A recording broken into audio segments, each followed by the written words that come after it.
Good evening and welcome to the Political Asylum, special edition right here on Talk, especially on YouTube and your smart TV. This is Talk, the nation's favourite station. I'm Kevin O'Sullivan and I'll be with you all the way to 10 o'clock. Stand by for 3 compelling hours of news, views and dynamic debate. Get involved, get stuck in, get on the phone and call me on 03444991000, or you can WhatsApp voice note me on the same number and I guarantee I'll play your message out 100%. It's Tuesday, February the 25th. Here's what's coming up. First up, why is it apparently a criminal offence to set fire to a Quran, a copy of the Quran in a protest, but it's perfectly okay to theatrically rip up the British national flag, rip it to shreds? Why did the police arrest the Quran demonstrator for a public order offence, but stand there watching while a pro-Palestine mob disrespected the Union Jack? Is this a classic case of two-tier justice in a country where offending Muslims takes precedence over offending patriots? 03444991000. Meanwhile, pressure is mounting on BBC bosses to reveal how much of the £400,000 they wasted on their shockingly biased documentary Gaza, How to Survive a War Zone, brackets, if you're the son of a Hamas terrorist, ended up in Hamas pockets. How much of that money ended up with Hamas? Did the kid narrator do this for free? If not, did his dad, the Hamas Deputy Agriculture Minister, trouser the cash? If so, BBC licence fee payers' money has been paid to an illegal terrorist organisation. A new low for the vehemently anti-Israel state broadcaster. 03444991000. Plus, Mr. Starmer goes to Washington with the exhilarating news that he's set up a roadmap to increase British defence spending to precisely half what President Trump wants it to be by 2027. Thrilling stuff. 03444991000.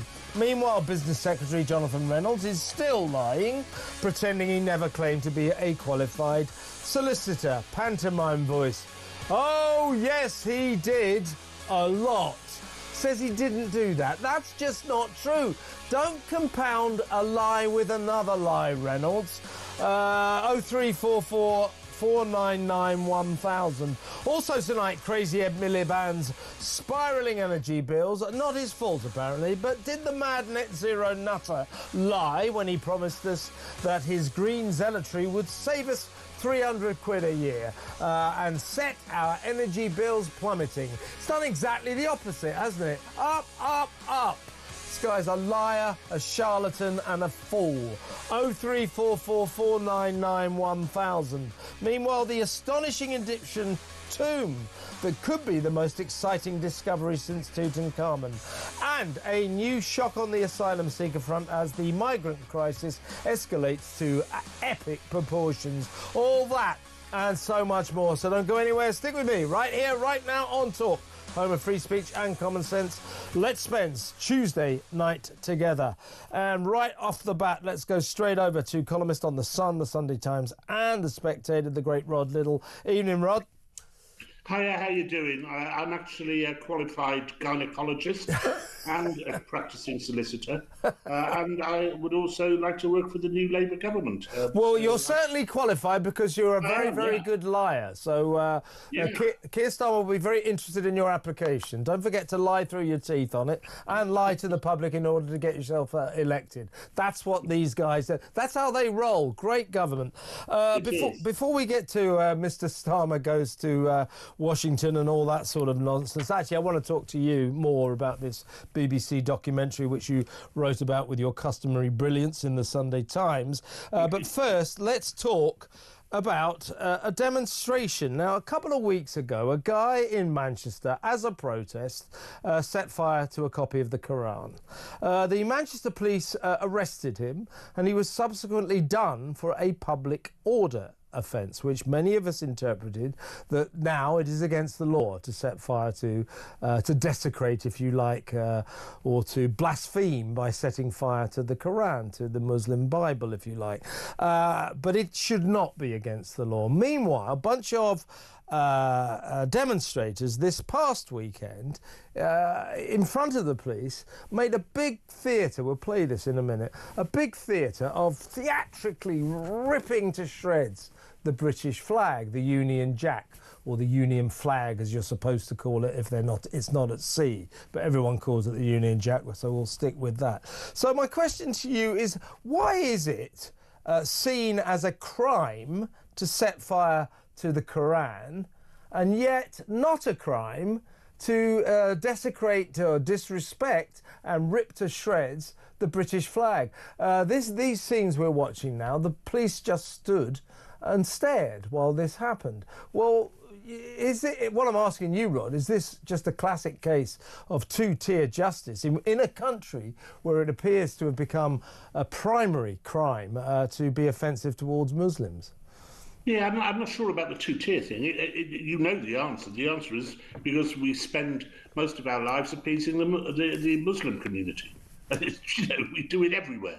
We do it in every quarter of our existence as a nation, is bending over backwards to make the Muslim community feel more happy, and that's why we take such vicarious offence at a Quran being burned.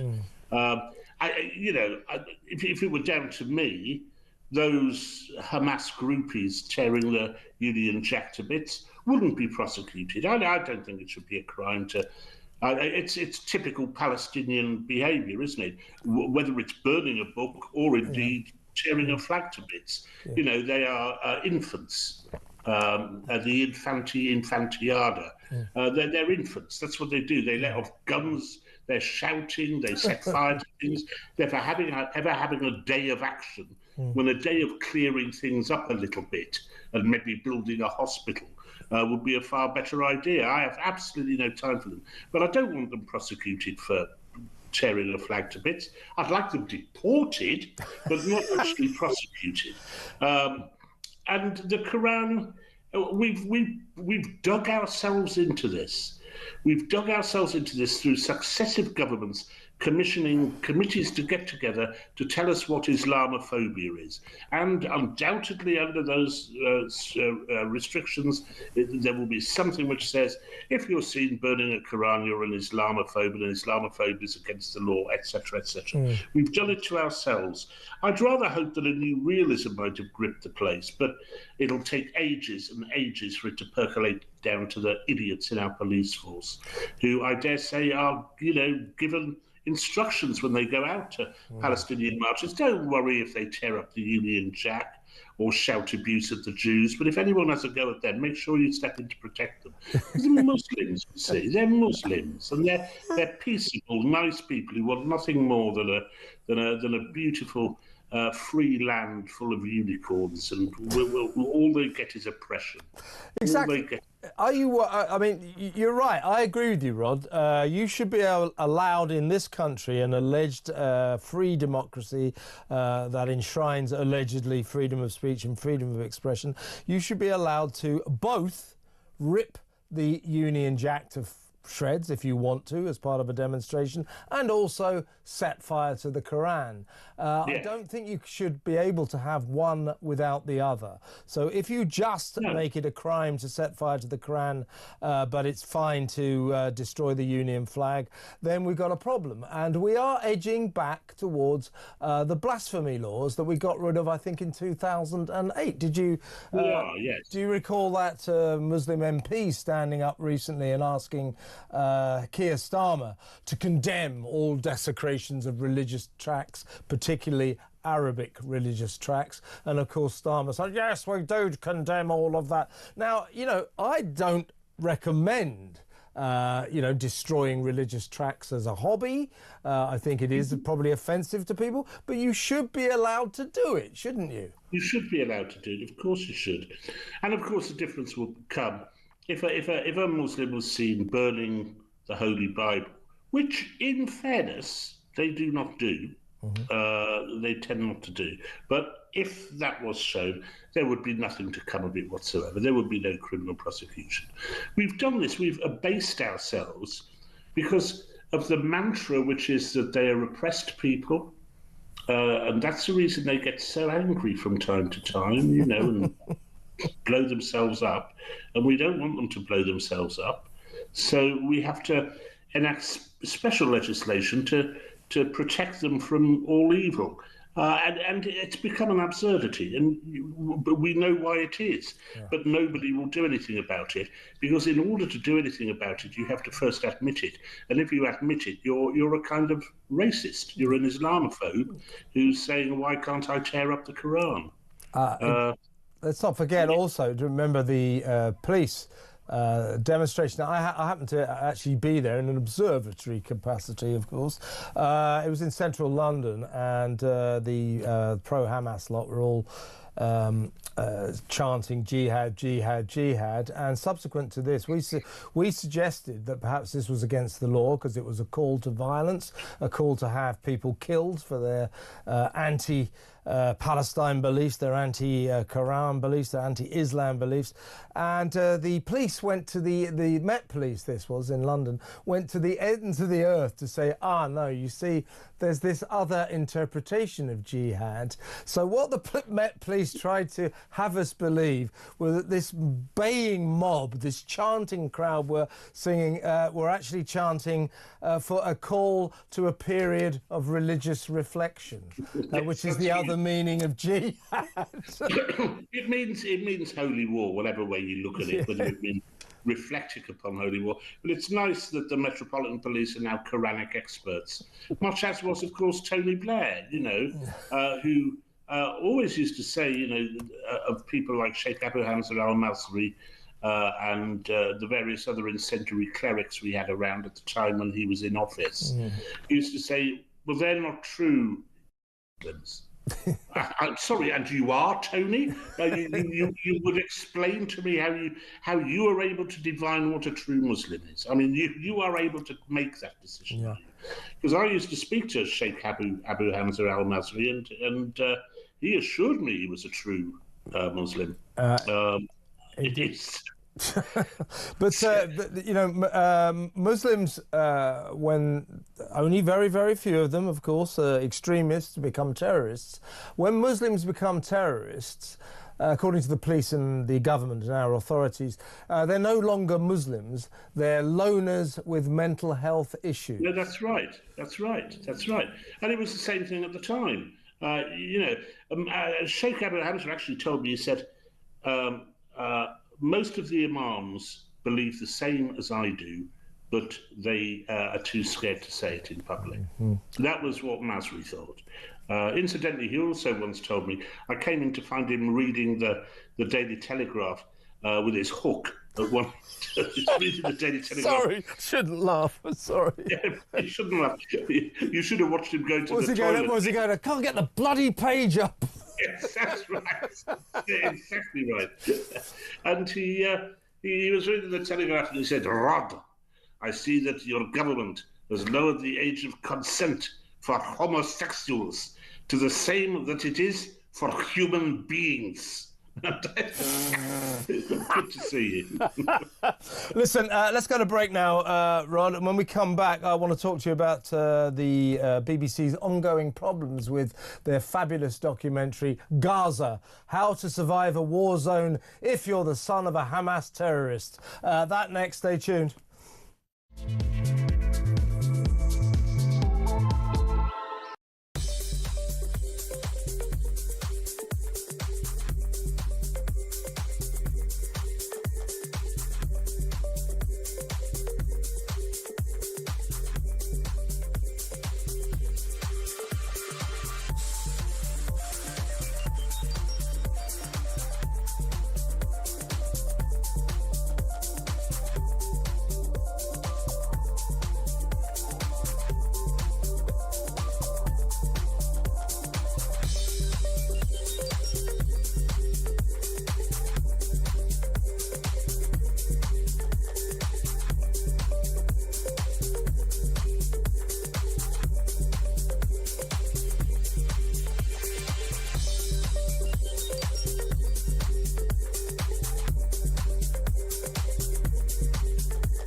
across the UK. On DAB+, on your smart speaker, on your smart TV, and on your side. This is Talk. Welcome back. I'm still talking to columnist Rod Liddle. Rod, yeah, you wrote about this in the Sunday Times, and you're just the person to talk about because you know about the BBC having toiled there, having made the mistake of being employed by the BBC at one point in your career. But this documentary, Gaza, How to Survive a War Zone, even by the anti-Israel, pro-Palestine state broadcasters' low standards. I mean, they're in trouble on this one. So we've got this kid, Abdullah Al-Zouri. He narrated it. He's 13 years old. So, you know, in order to get a kid to be in a film, the producers, of course, have to go to the parents to get permission. And, you know, in every single case, without a shadow of a doubt, money changes hands, clearly. Abdullah's parents were kind enough to allow the BBC's producers to use him in their documentary. Thing is that his dad, of course, is the Deputy Agriculture Minister of Hamas in Gaza. As you pointed out in the Sunday Times, quite what agriculture there is in Gaza is another question. I suspect he's Deputy Tunnel Driller. But so Ayman Al-Zouri would have had to give permission, and money would have changed hands. So this debate was, you know, Kemi Badenoch saying, has any BBC money ended up in Hamas hands? Well, I don't think there's any debate. There is bound to have done. They have paid money to the family. The head of the family is a Hamas terrorist, and a very serious Hamas terrorist. So license fee payers' money has ended up in an illegal terrorist organisation's pockets. That presents, even by BBC standards, quite a problem to Tim Davie, doesn't it? I think it's an enormous problem. I've been told by people in the BBC that it's a problem occasioned by stupidity and naivety rather than a consequence of deliberate bias. I don't know that I buy that. I mean, you know, it's very depressing, obviously, Kev. I mean, the BBC's got so many presenters it could have used for the programme. Tim Westwood, you know, they had so many that they could have used, but didn't. Tim Westwood. I think, of course, they could have got him. I think Greg Wallace, maybe. I mean, Greg Wallace. He's got time on his hands. Yeah. I mean, I think that there are two main issues here. Firstly, which is that the BBC has been accused, rightly, I think, of being unrelievedly biased against Israel over the last year and a half, over the last 25 years, actually, if you want to be truthful about it. I still remember, I think it was Lise Doucette sobbing when Yasser Arafat died, sobbing on camera. It's remarkable. I mean, it has a built-in bias against Israel, which devolves partly in the early days from this feeling that they were the powerful country and the Palestinians were the picked-upon poor people. That is often how they decide who to be biased in favour of. Yeah. I think there's more anti-Semitism in now. And of course, they had Arabic correspondents. I think there were 12 of them. It may have been 6, but it was 6 or 12 BBC Arabic service correspondents reporting for the mainstream news from inside Palestine. And they were fantastically biased. There were no Israeli citizens broadcasting for the BBC from within Israel. You know, the only people they had there were the usual correspondents. I mean, it has been misstep after misstep, and I think those missteps are caused by the fact that they don't like Israel, full stop, and that underneath that, a significant proportion of them aren't very keen on Jewish people either. I think it's an enormous problem for them. And, you know, they did immediately pull the documentary from its streaming on iPlayer. but then said it might come back once we've explained, oh yeah, incidentally, it's presented by Hamas. As if that would assuage us all and say, oh, fair enough.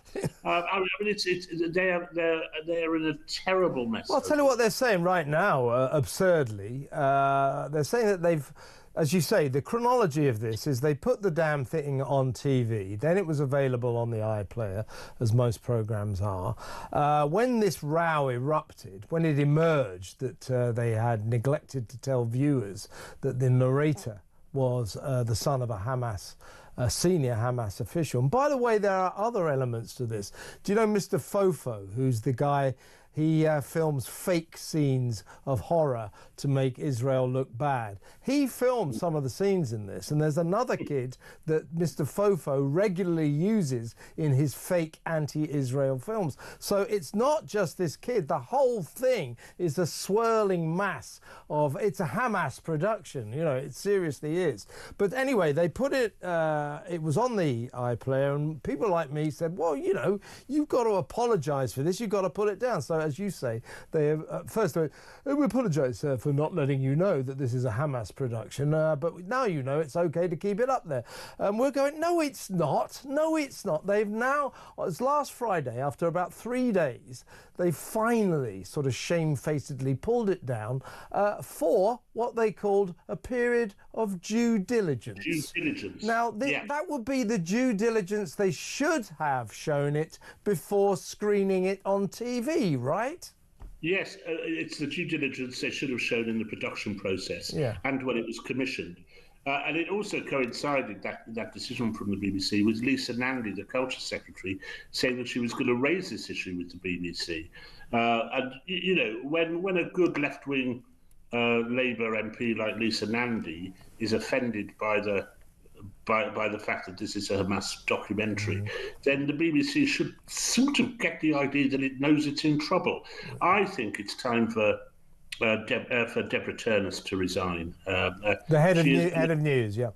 Head of news. She has been an absolute disaster at the BBC, and has presided over the last year of the most dreadful propaganda, which has been revealed by former BBC executives such as Danny Cohen, the former head of BBC One.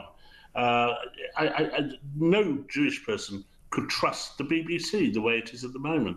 And I don't think many of the rest of us do either. So Deborah Turnus came from Channel 4, didn't she? Yeah. And I think didn't she do the McTaggart lecture for the TV industry's conflab once a year, where she lashed into right-wing journalists and Trump and all that kind of stuff, laid out her stall as a classic sort of Guardian reading lefty. Hence she gets the big job at the BBC, and the rest is history. She has definitely accelerated or appears to have accelerated the process by which the BBC becomes far more clearly, patently anti-Israel by the day. She doesn't seem to want to do anything about that, does she? No, it's interesting. When I was there, I thought that the tenor of reporting from the Middle East was kind of pro-Palestinian, softly pro-Palestinian. But when I looked at the head of news and the head of foreign news and news gathering and all those institutions they have, I didn't see people who were basically warriors for Hamas or for... it was very different then. If this had arisen, I have absolutely no doubt in my mind, if this had arisen in 2003, for example, that the people responsible for it would have been sacked within the day. And probably the head of news would have resigned for having missed the opportunity to stop it going out. It's got this bad under Turnus, and I think it's time that the BBC executives and Tim Davie realised that that's the only way you've got to clear out the Orgian stables, I think. And do you feel that I mean, the problem with the BBC and its journalism, its reporting, is that they all believe, everyone who works there, you know, emphatically, that they are this sort of paragon of impartiality. It's so unbiased, it's startling. And from the outside, we can all see that that is absolute claptrap. They've been consumed by an anti-Israel, pro-Palestine bias to an absurd extent. But do you think that this is really egregious, this documentary here? Do you think that somehow, even at the BBC, heads may roll, or it being the BBC, no doubt deputy heads will roll, but someone's got to pay the price for this, haven't they? Yes, and as I say, the price should be the head of news who goes, because it's a calamitous mistake, absolutely calamitous.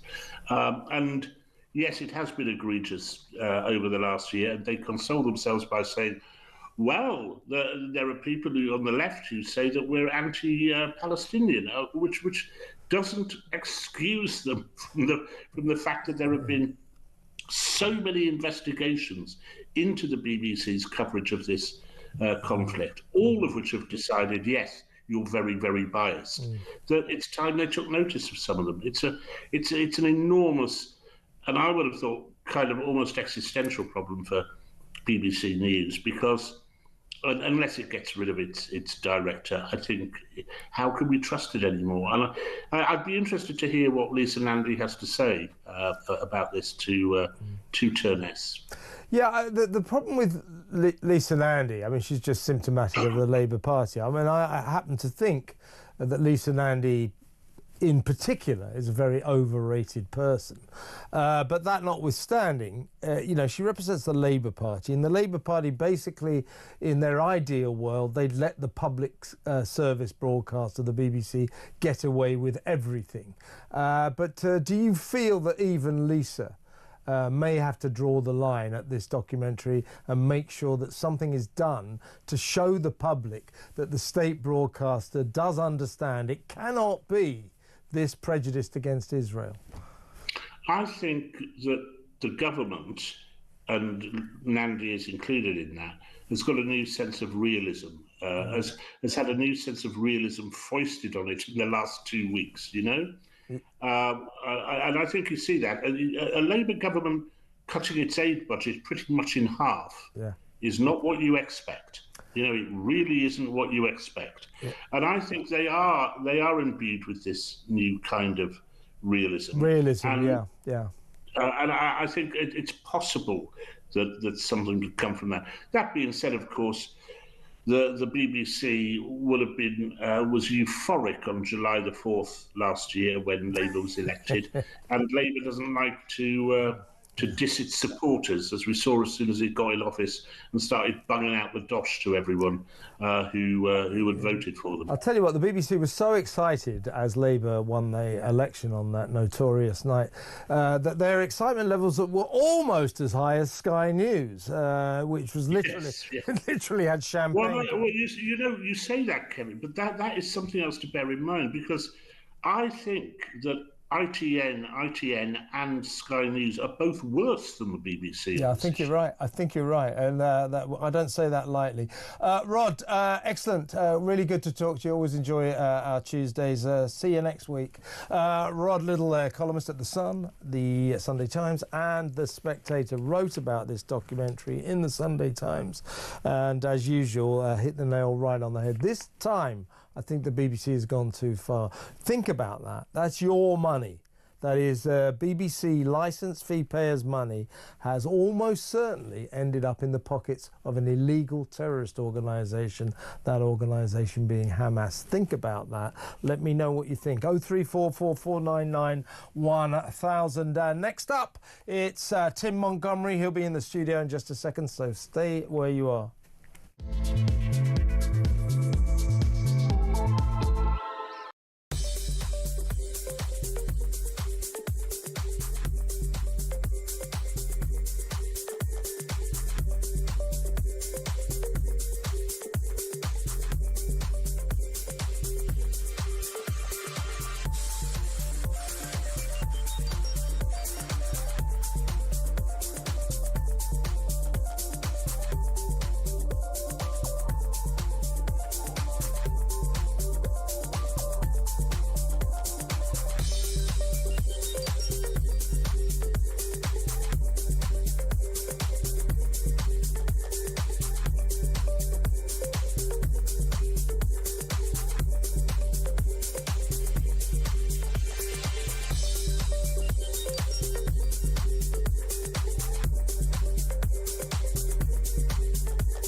across the UK. On DAB+, on your smart speaker, on your smart TV, and on your side. This is Talk. Welcome back. He's in the studio, the Beau Brummel of broadcasting, the immaculately dressed and not yet plugged in, I think, Tim Montgomery, the founder of a Conservative Home, who has, of course, switched sides, as it were, to the Reform Party, and he'll be very interested in this as soon as we can get him plugged in. Hello. Is he there? Hello, Tim. Welcome to the show. So busy listening to you criticise my sartorial excellence. I just called you the Beau Brummel of broadcasting. What more do you want? Other remarks you were making about how I dress generally, and I forgot to plug myself in. So yes, fortunately, your team are more alert than I am. So welcome, anyway. Finally welcome. Well, listen, let's talk about Jonathan Reynolds, the business secretary. He's on a trip to India. Drumming up trade there. They love those. Is he not on legal business? Well, you all know this. What they tend to do, politicians, when they're in trouble, ministers, they like they'll pick a favourite journalist on a foreign trip, and over a sort of Mai Tai in the sunshine, they'll sort out some kind of response. Now, as we know, Business Secretary Jonathan Reynolds has joined the growing throng of Keir Starmer's cabinet ministers who have lied about their dubious past, their CVs, their career histories. He said that he was a qualified solicitor, which is nothing of the sort. Now, what he said in this choreographed response in India, he said, this is his quote, I have never, he apologised if people got the wrong impression. He doesn't think it's a huge deal. I kind of beg to differ. He said, but I have never presented myself as a qualified solicitor. Quotes, folks. I have never presented myself as a qualified solicitor. As I said in my monologue, it's time for a pantomime voice now. Oh, yes, you have. And here he is in the House of Commons. Before the last election, I worked as a solicitor in Manchester City Centre, travelling to Manchester every day for what is now my constituency. So there he is, a little more hair, less of a beard. His beard has come latterly. But there it is. So he's lying to cover up a lie. So his response to lying is another barefaced lie. I have never pretended to be qualified. I have never presented myself as a qualified solicitor. There he is, breaking parliamentary rules, lying to the House of Commons. I mean, this is ridiculous. Well, there's one thing is, I think, to deceive people, which is what he did first of all.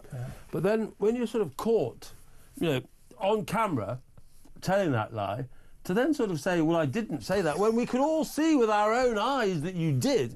There's one thing to be sort of, when you've been caught doing something silly, naughty, whatever, at least fess up. At least put your hands up and say, I shouldn't have, I misspoke, how we politicians speak, but to actually say, so what they've done is a story that was probably dying a little bit, is now breathed new life into it. So we're talking about it again, because one thing voters do not like is, I'm going to shock you with this, Kev, but voters don't have much trust in politicians. Anyway, yes. So they're not surprised when a politician sort of misspeaks, but what they really hate is being treated like an idiot and being told something that they absolutely know isn't true. So to say he didn't say this when we...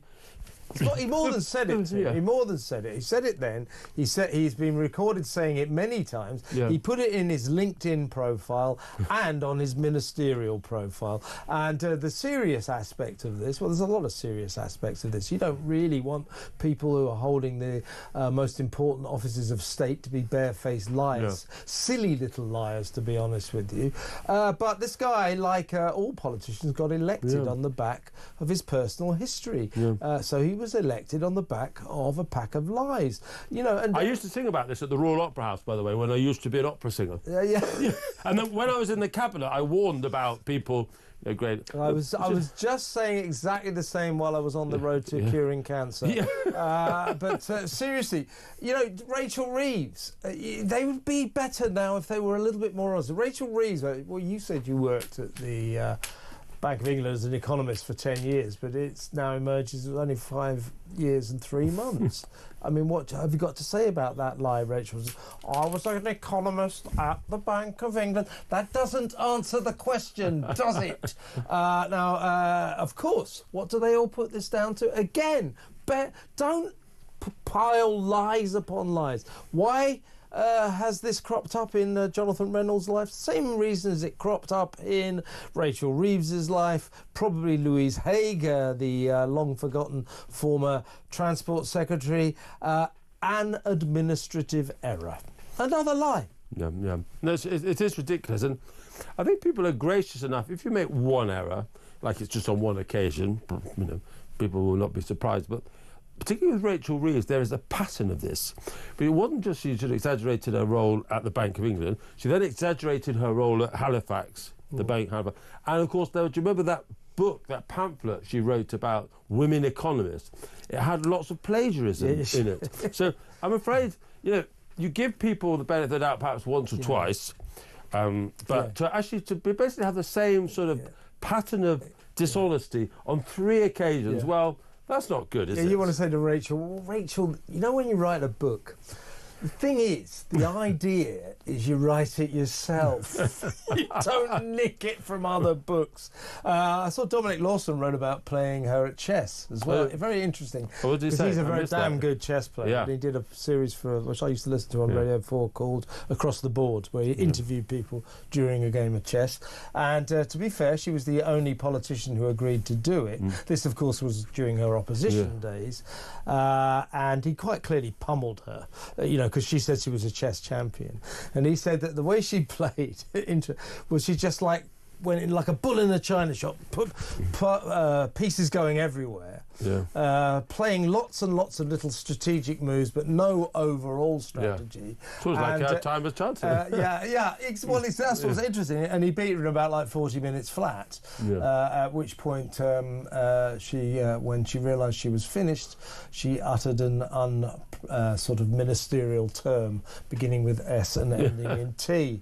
Could have been worse. But I thought why was it admit she was a chess champion? Because Guido Fawkes, the website, had a story as well. She wasn't even the best in her school. Yeah. Well, no. It's even worse than that. She wasn't even the best in her house. Her sister was a better player. Her sister was a consistent chess champion. Rachel, not so much. So she lied about that as well. Let's move on.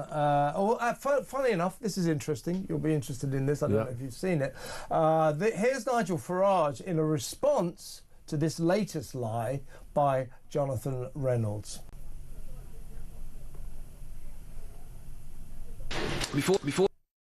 And a business secretary. Jonathan Reynolds, who's never had a proper job in his life, who tells us he's a solicitor when he's never been qualified, which is a criminal offence. And I can tell you tonight that there will be a private prosecution brought against Jonathan Reynolds. Your thoughts? Well, one thing about Nigel Farage is that he will not miss a political opportunity like this. He knows this is absolutely now become a very serious weak point of this government, because it keeps happening, and it's the pattern of how many promises has this Labour government broken since they have been about. I think we're going to come on to this, but I think the next stage is, up until now, the Labour Party itself has been quite quiet on the backbenches. I wonder if that's about to change, because the cut they've made to the aid budget today, that supposedly is core Labour beliefs. Gordon Brown, do you remember enshrined the 0.7% in target? Are these Labour people going to, at some point, stand up for their principles? I very much doubt it, Tim, but it's an interesting point. We're going to talk about the new smash hit comedy film Mr. Starmer Goes to Washington after the break. But first, He's no Jimmy Stewart, I can tell you. He's no Jimmy Stewart. He's not a hero, that's for sure. But we'll talk about that and the other aspect of Labour sort of losing their halos as they collide with reality. I think that's quite a good thing in a way. But just quickly, this is another one of these areas where Parliament has got to sort this out. This is an outrage. Mike Amesbury, you know, the Labour MP, former Labour MP for Runcorn, was jailed yesterday for 10 weeks. Should stress he has lost the Labour whip, so he's not a Labour MP anymore, but he's still an independent MP, and I would suggest very much Labour's problem. Now, whether or not there's going to be a by-election in Runcorn is a moot point. They have to get a recall petition together. I suspect that might happen because the other parties will organise it, and he will lose his seat. But the point is, Tim, never mind that. For 10 weeks he's going to be in jail, probably do about 7. He's going to be paid his full MP salary, £91,300 a year or whatever it is. Now, that, I would say, is a misappropriation of taxpayers' money. He's representing the people. He cannot possibly do his job behind bars. At the very least, Parliament has got to stop paying MPs who are sent to jail. Yes? Well, 100% agree. And I don't know how you would feel, Kevin, if hopefully neither of us would ever do what he did. But the shame of it, you know, the shame of an MP kicking his constituent on the floor. Raining punches. Yeah, and I would resign. I was actually on BBC's Politics Live yesterday with a Labour MP, and I said, well, you know, I hope you're calling for him to resign. He said, well, he's not a Labour MP anymore. I said, well, I'm not a Labour MP. I'm calling for him to resign. I'm fed up with this money being wasted on MPs like that. And eventually, after I prodded him about 3 or 4 times, he said he should resign. But that is the Labour line, by the way. He's not a Labour MP. That is you and I weasel words. It's just pathetic. Weasel words. They've got to stop this. If an MP goes to jail, absurdly, I think if an MP goes to jail, they should immediately lose their seat. But unless they get sentenced to more than a year, they can hang on to it. Change that law now. Change it immediately. And that, you know, the sort of thing. If Labour did that, that's the sort of thing you and I would applaud it. Exactly. The public would applaud it. Why don't they get on with actually doing something that would be really improve standards in Parliament? Well, let's go to break now and see if we can find something to applaud Labour and Keir Starmer for after these messages. Stay where you are.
Across the UK, on DAB+, on your smart speaker, on your smart TV, and on your side.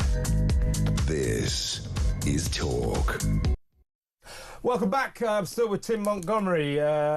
He formed Conservative Home, the Conservative Party's legendary website, and recently switched to Reform UK at the end of his tether with their terrible immigration policies, which we'll be dealing with later in the show. But what I want to talk to you about, Tim, now, the comedy film Mr. Starmer Goes to Washington. It turns out Keir wasn't, as he pledged he would be, the first European leader to meet Trump on his home territory, the new president in Washington. He was second after Macron.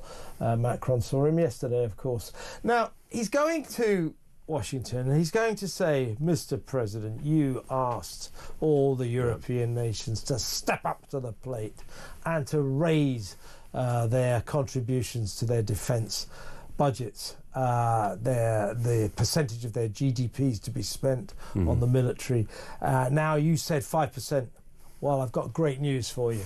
What I've done, Mr. President, and try, sit yourself down, try not to reel back in shock and horror over this. I've set up a roadmap to possibly raise defence spending from 2.3% to 2.5% by 2027, to which I imagine Donald Trump might say, but I said 5%. And what do you mean, roadmap? Why don't you just do it? This is not exactly going to impress the hell out of the American president, is it? Probably not. And but part of this building we're in at the moment is House of the Times, and I was doing Times Radio a little while earlier, and the Times' Washington correspondent David Charter has heard that the White House is unimpressed with this. So you're right, Kevin, underwhelmed by it. I'd be a little bit more gracious. I think the Tories weren't able to do this. They promised to do it, but they cut defence spending when they were in office. And it's an interesting sort of historical fact. The Tories, over time, have cut defence spending much more than Labour actually did. So we're beginning to see a reversal of this policy of cuts. But you're right, it needs to go a lot further. But I don't think we should underestimate the opposition that will come from Labour backbenchers to this. So they're cutting back, I can't remember the percentage, they're cutting back aid budget from 0.5 to 0.3%. Yeah, so it's almost a direct sort of spending less on aid and more on defence. So the left of the Labour Party will hate that, and actually the Andrew Mitchell gang in the Tories won't like it. There's a lot of Tories. I'm actually part of that Andrew Mitchell gang. I warn you now, it's not a very big gang. It's you and Andrew. Yeah. But I have actually seen that it's definitely true. There is a waste to the aid budget, but I don't want to be tugging your heartstrings too much. But there are people in the world today who are incredibly hungry and are vulnerable to diseases that we are protected from. And the British aid budget did make a difference in those areas. There's lots of government money that's misspent, but our aid budget did make a difference to an awful lot of lives. And I believe in strict control of immigration, but I think if we say we're going to control immigration and not allow people in from sort of war-torn or poverty-stricken parts of the world, we should at least be trying to help those people in those parts of the world. So I regret the cuts in the aid budget. Yeah, but don't you think that if he's got to find money from somewhere, that the foreign aid budget is as good as anything? Although I would suggest, how about sacking Ed Miliband, cancelling all this net zero claptrap, and you could save yourself tens of billions of pounds. And actually, within the aid budget, there's quite a lot of climate-related stuff that shouldn't be in the aid budget. My main candidate for cutting spending would be sickness benefits. There's been an explosion in the number of people on sickness benefits in the UK. But I agree with the increase in defence spending, but it's nowhere near enough to make real much of a difference. So where it will have to come from welfare, it will have to come from other parts of the budget, or there'll have to be higher taxes, because you're right, Donald Trump won't be happy with this, and there needs to be an awful lot more increase in spending over the years to come. And it's not going to be easy, because Labour backbenchers, for good reason, know that the politics of spending money on nurses, given we all work, we all use the NHS, are much better than spending on soldiers, because we only notice the soldiers in a war. We notice an underfunding of the health service all the time. So the politics of this are tricky for Keir Starmer. And in terms of Starmer generally, he's trying to depict himself as a sort of statesman bestriding the world stage, forming a bridge between Europe and America, and so on and so forth.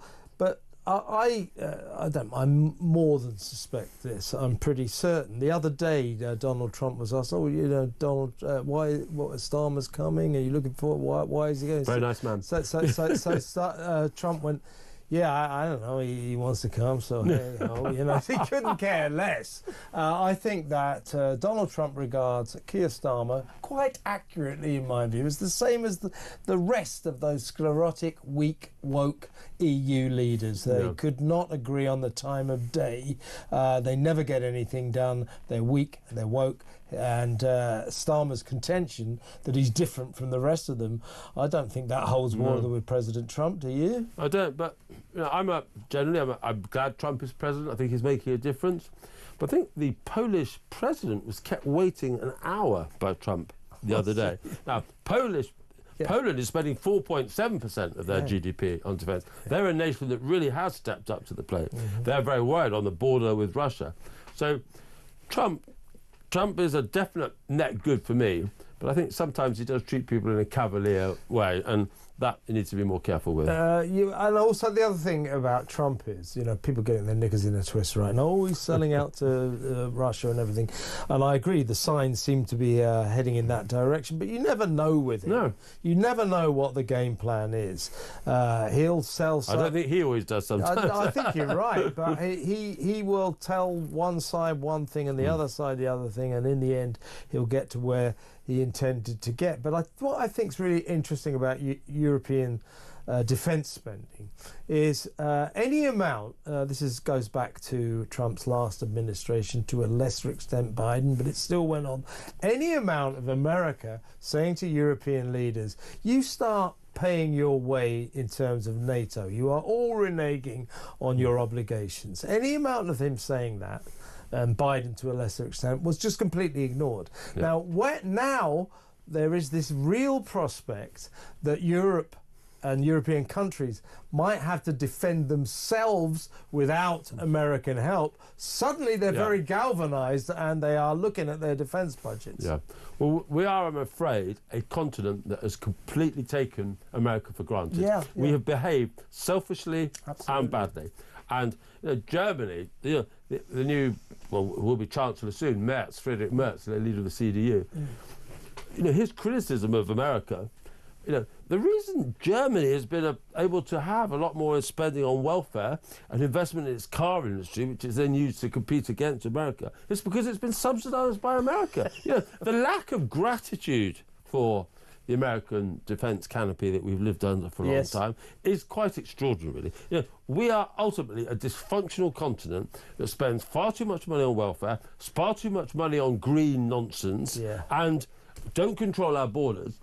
And then when our vulnerability is exposed, we then complain that America isn't continuing to spend twice as much as we do on our defence. It's crazy. Exactly right. And imagine if a child behaved like this to their parents when the child was still 50 and complained to their parents they don't buy their meals for them anymore. It's President Emmanuel Macron I feel sorry for. With all this going on, he still has to contend with this movie out there, or this TV series that says he's married to his brother. Poor guy, he's got it all going on. He handled Trump well, though, I thought, yesterday. Yes, he did. And Trump does get stuff wrong. The thing that Macron contradicted him on, this idea that America gave all this money to Ukraine, but Europe loaned the money. It just isn't true. And I don't know what the answer to this question is, but I wonder whether Trump knows it's not true and says that anyway as part of these games that he's playing, you describe, or whether actually he doesn't know that sometimes he's telling things that aren't true. Last question, Tim, because we're going to move on. Yeah. But Trump and Zelensky it appears to me, do appear to be moving towards a deal on Ukraine's rare earth minerals, whereby America will be paid back for some of the $350 billion it's given Ukraine, with a half share in its vast mineral reserves. Now, a lot of people say, oh, that's not fair. What about all the other countries that gave them money? We've given them, I think, 13 billion or something. Yeah. We're not getting anything back. But I think, oddly, this would be a good deal, because that would encourage the president to protect Ukraine. Of course, because therein lies his mineral reserves. And ultimately, I think some of the stuff that Trump has said about Zelensky is indefensible. But ultimately, I think we are going to end up with an arrangement where America is heavily invested in Ukraine's defence and well-being. And that's not a bad place to be. I heard Malcolm Rifkin earlier on Ian Collins' show, and I've got a lot of time for Malcolm Rifkin, but shall we say he is very much in the mould of a traditional politician. And these traditional politicians, they are completely discombobulated by President Trump. Yep. They cannot get it. He's a disgrace, an absolute disgrace. No, he's not a disgrace. He's just different to what you expected. It's as simple as that. Well, he doesn't play by the rules. Exactly. One thing is true. And they really revere the rules. They really, and sometimes, our opponents don't play by the rules. Russia doesn't play by them. And you only beat them by being a bit surprising. And that's why Trump is so successful in so many aspects of affairs, is that no one knows what he's going to do next. Exactly right. And keeping people on the back foot isn't always a bad thing. Yeah, he's unpredictable, and that on the international stage, even the domestic stage, as Americans are finding out, can be quite an advantage. Tim Montgomery, how excellent to see you. We will see you again next Tuesday. Tim Montgomery there, founder of Conservative Home, and also now a luminary in the Reform UK. I'm wearing a jacket rather than being so scruffy. And as always, immaculately dressed. When we come back, we'll be talking about crazy Ed Miliband's promise to send our energy bills plummeting due to his green zealotry. And guess what?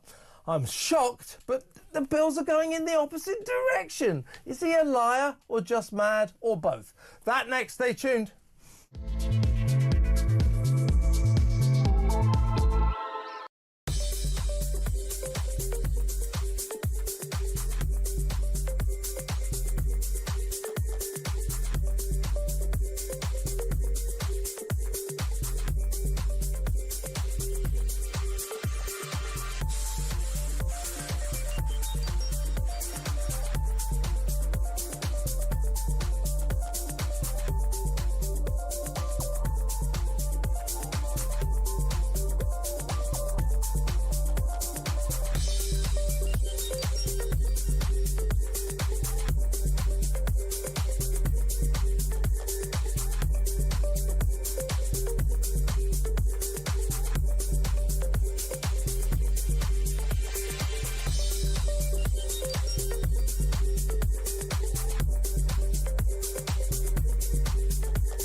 across the UK. On DAB+, on your smart speaker, on your smart TV, and on your side. This is Talk.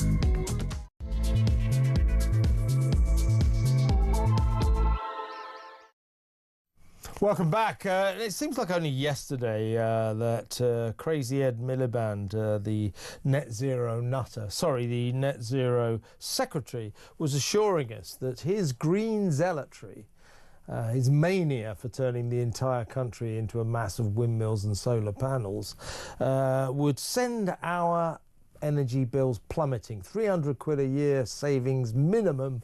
And the only way was down, down, down. Our bills would get cheaper and cheaper and cheaper. Well, I think we know what's happened. They've just gone up and up and up. Now, the regulator Ofgem has announced that average bills for households in England, Scotland and Wales will increase by 6.4% from £1,738 to £1,849 from April the 1st, following a recent spike in wholesale prices. In other words, we watch this nutter with his ukulele making all these fantastical promises with a lot of scepticism. And no, he kept telling us, well, we were right and he was wrong. And I'm afraid that pattern seems to be set in stone now. Us always right, this idiot always wrong. I'm calling him an idiot because, in a sea of idiots, the Labour cabinet, this guy stands out. I mean, it's frightening. It's frightening. It's like having a sort of demented 9-year-old in charge of our energy policies. Now, a man has written at great length about Crazy Ed. Talking of sceptics, he is the environment editor for the Daily Sceptic, Chris Morrison. Welcome, Chris. Hi, Kevin. How are you? Not too bad. I gather Fulham are 1-0 up. Is that right? Yeah, last time I looked, they scored up. Good. We're both Fulham fans, folks. Let's talk about that, shall we? No, seriously. What about, this is getting ridiculous, Chris. This guy came into power saying, I will send your bills plummeting. My green dream is an absolute, shoo-in for bargain basement energy prices. And we're all going, well, wait a minute. Are you sure about this? Because we're not convinced that Britain can run on renewables, windmills and solar panels. We're always going to need backup. No, you don't, said Ed. Well, today we've found out that the bills are going to go up by 6.4% to £1,849 on average from April the 1st. That isn't April Fool's Day. That is a real figure. I mean, this guy, he's now saying, oh, well, it's due to the global increase in gas prices. Well, how does that fit into his green dream of never using gas? And secondly, how many more excuses is he going to come up with as, almost week in, week out, well, certainly month in, month out, we discover that his promises were either a lie or the result of a madman's mind, or both? Yeah, there's no beginning to Miliband's ability to predict energy prices, and there's no end to his excuses for getting it wrong, which he invariably does every time. You won't go far wrong with energy prices in this country if you just say they're going to go up. It's as simple as that, and leave it at that. Because you'll probably, you wouldn't be able to get a bet at the bookmaker on that.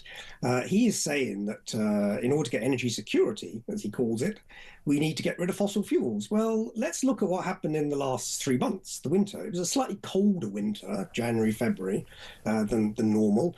And there was this wonderful German word, a Dumpfenflaut, I think it's called, which a rough translation is no frigging wind. So there was no frigging wind for large periods. And as a result, the gas was generating 70% of our energy. And there was one day that I looked at, it was 0%. It was nothing. Absolutely nothing. And the sun didn't shine either. It was always cloudy. So what he's saying is he's now coming up with a straight face, believe it or not, today, and saying that we will get a secure energy supply without fossil fuels. Well, not in the last 2 months, you wouldn't. And never, in fact. We were within a sort of milliwatt of a blackout on January the 8th. people don't appreciate, for instance, if you have a blackout, I was looking at this just before I came on, it knocks out all the central heating as well. We don't have pilot lights anymore for gas. So if we get blackouts, we will freeze. It was very, very cold, for a certain time. It will cause, a chaos in the economy, and as I say, we came very close to it. He's talking about not being in hoc to, he calls them petrostates and dictators. Well, we get 70% of our gas from Norway, and we produce quite a bit of it of our own. We just discovered this enormous gas field in Lincolnshire that is estimated will keep Britain going for 10 years. We're pouring concrete down the ones near Blackpool. This man is mad, but the madness extends further than that. If you recall, 4 weeks ago, the Climate and Nature Bill, when it was debated as a private member's bill in Parliament, 200 MPs were in favour, supported this bill, including all of the Liberal Democrats, every single one. This bill would take out the use of hydrocarbons in the British economy within 6 to 10 years, and that included all imports. Now, so these idiots, as you say, there's a field of idiots down there. These idiots will take away all our energy, and there will be nothing. There will be nothing.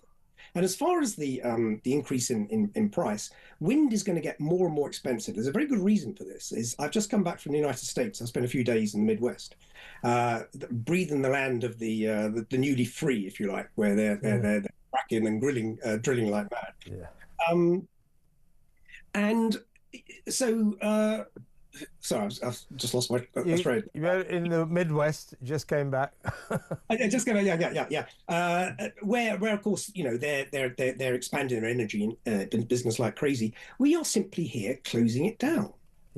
We are closing down all. We are net zero in the United States is dead. It's as dead as and they're gonna very soon, I'm told, due to drill baby drill, more fracking, they're gonna end up with energy bills soon that are a fifth of what we're paying.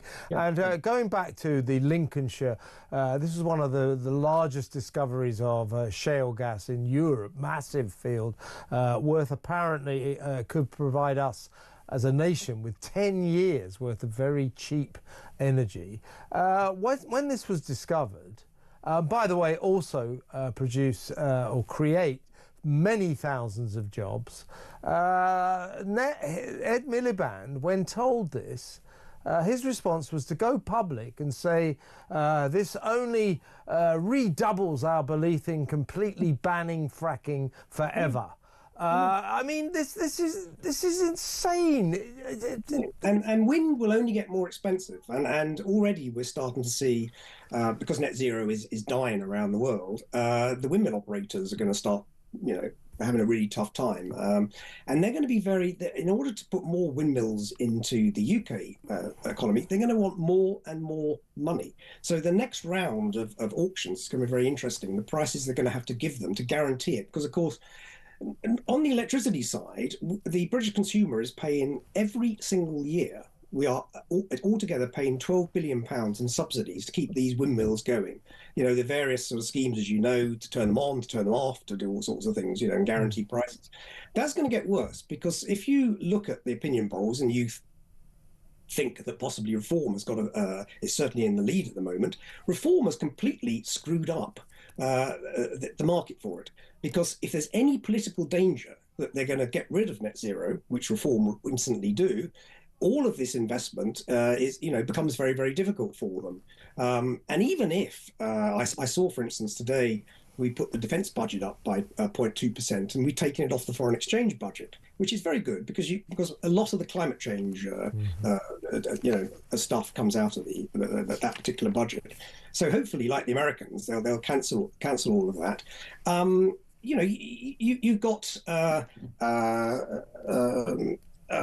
you've got this enormous political risk to do with what people are going to do in the future.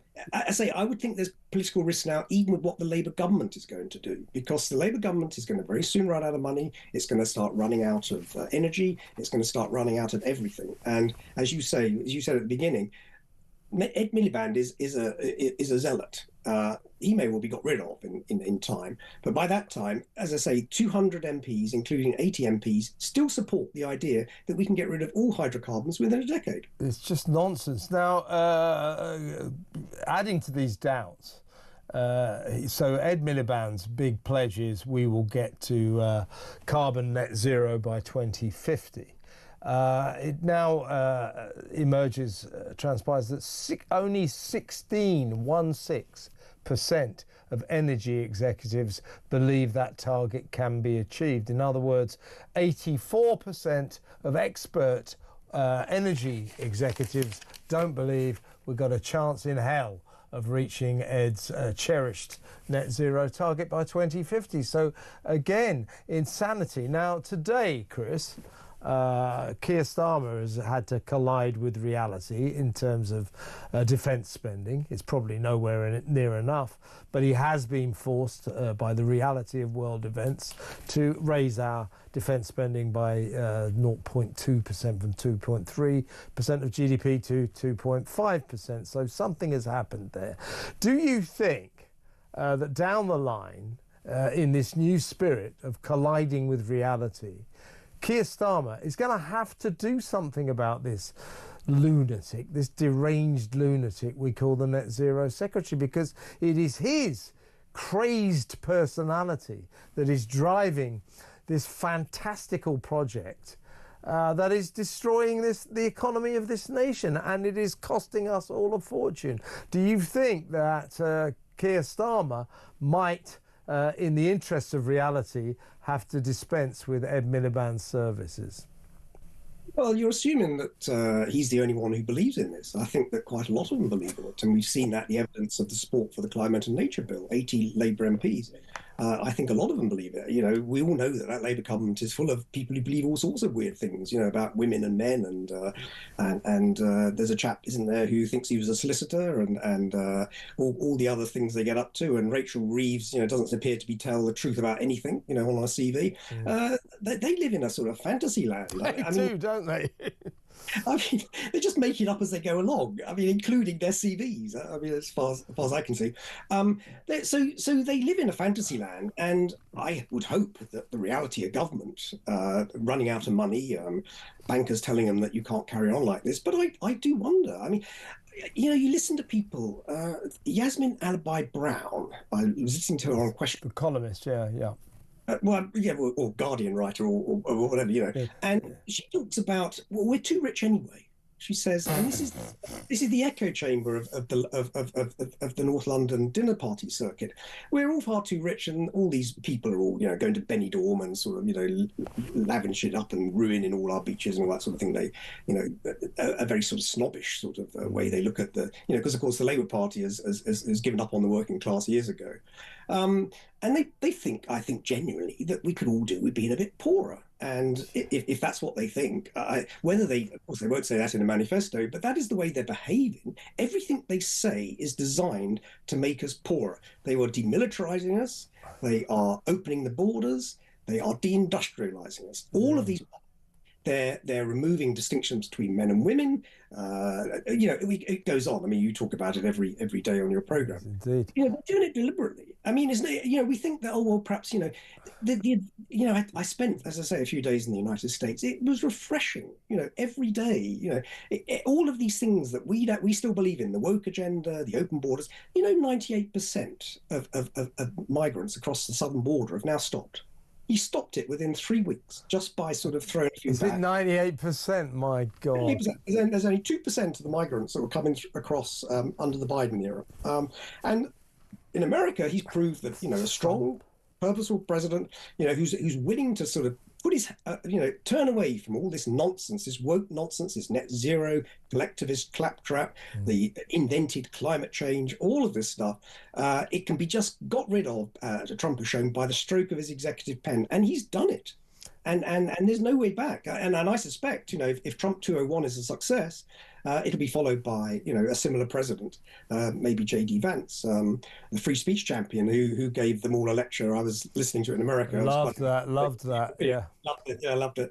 And so I think that you've got I don't think we can rely on the current government to do anything sensible. I think that these people actually believe all this stuff, and I think they still believe it, and they will carry on doing it. And it makes me fearful in a way. It makes me fearful. Now, Labour, or Ed specifically, due to his green dream, he promised to lower bills by £300 a year. So far, in just 3 months, the last 3 months, they're up £111 and will be 18% higher than when Labour came into power, and 6.4% higher than it was in just January. So 6.4% higher than last month. I mean, these figures, even for Labour that may be trying to pull the wool over our eyes, these are unsustainable. The public are going to wake up to this.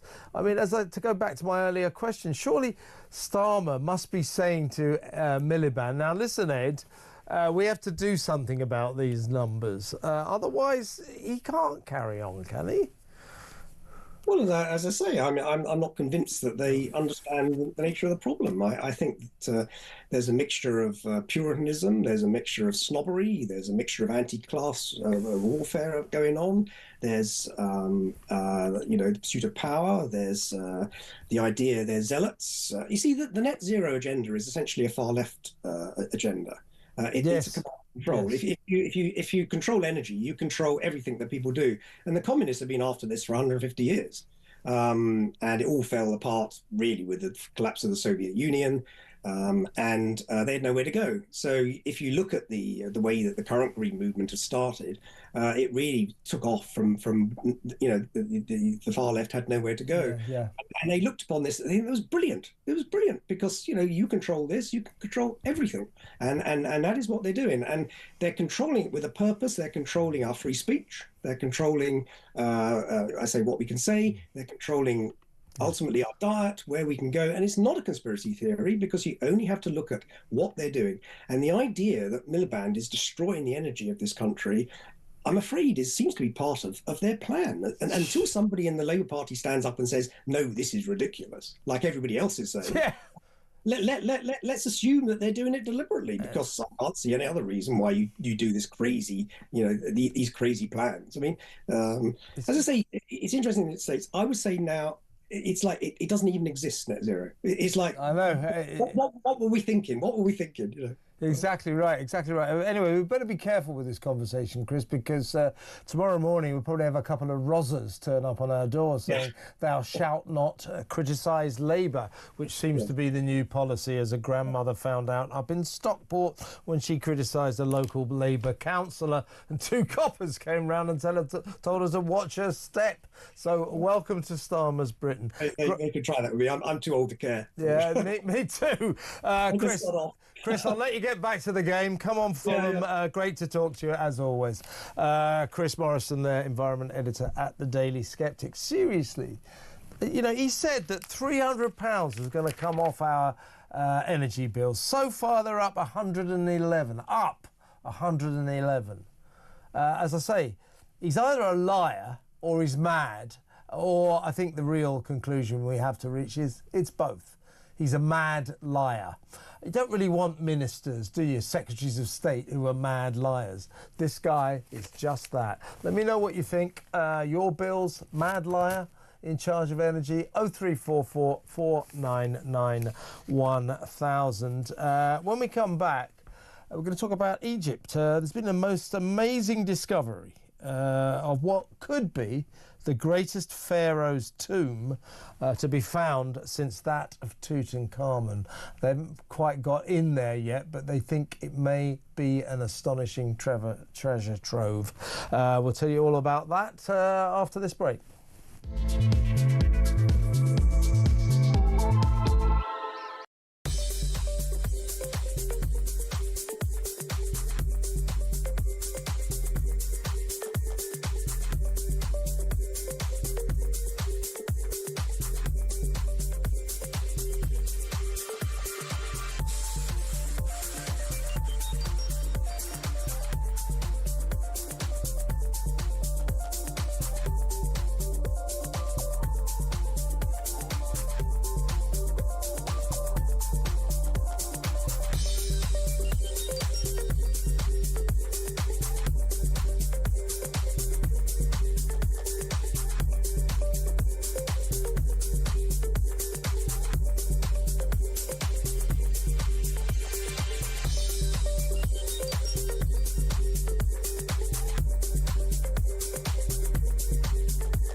across the UK.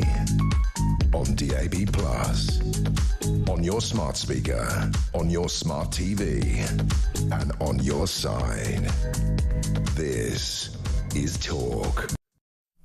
Welcome back. Let's talk about Egypt. Let's talk about the pharaohs. Now, back in 1922, Howard Carter, the British archaeologist, made what is undoubtedly the greatest ever discovery of a pharaoh's tomb, one of the greatest archaeological discoveries of all time. It was, of course, the tomb of Tutankhamun, full of gold and jewellery, the most astonishing, well, you know about the mask and everything. Anyway, there's another British archaeologist out there now called Piers Litherland. He hails from Scotland. Just like Indiana Jones, by the way, he apparently wears a fedora hat, so he's the full Monty. He found what is believed to be the resting place of King Thutmose II under a waterfall there in Egypt, and it seems that King Thutmose's widow moved his body because it was getting waterlogged to a new location, and apparently Piers Litherland has found that, but it's under, you know, tons and tons of limestone rubble. The question is what is underneath that rubble? Are we on the cusp of an astonishing discovery full of treasure, riches and historical significance, the like of which we haven't seen since 1922? To discuss this astonishing turn of events, a warm welcome to the show to historian Ashley Hearn. Hello, Ashley. Hello, Kevin. Good to speak to you. Always a pleasure. Well, first of all, you've been on the show a few times before. It's always great. You seem to know everything that ever happened in the past. So can you tell us about, before we get into the potential discovery of his tomb, King Thutmose II, if I'm pronouncing that correctly, probably not, Tutmos is it or something. He was an ancestor of Tutankhamun. Is it his great-grandfather or something like that? Can you tell us about King Thutmose II? What kind of a pharaoh was he? How long did he rule?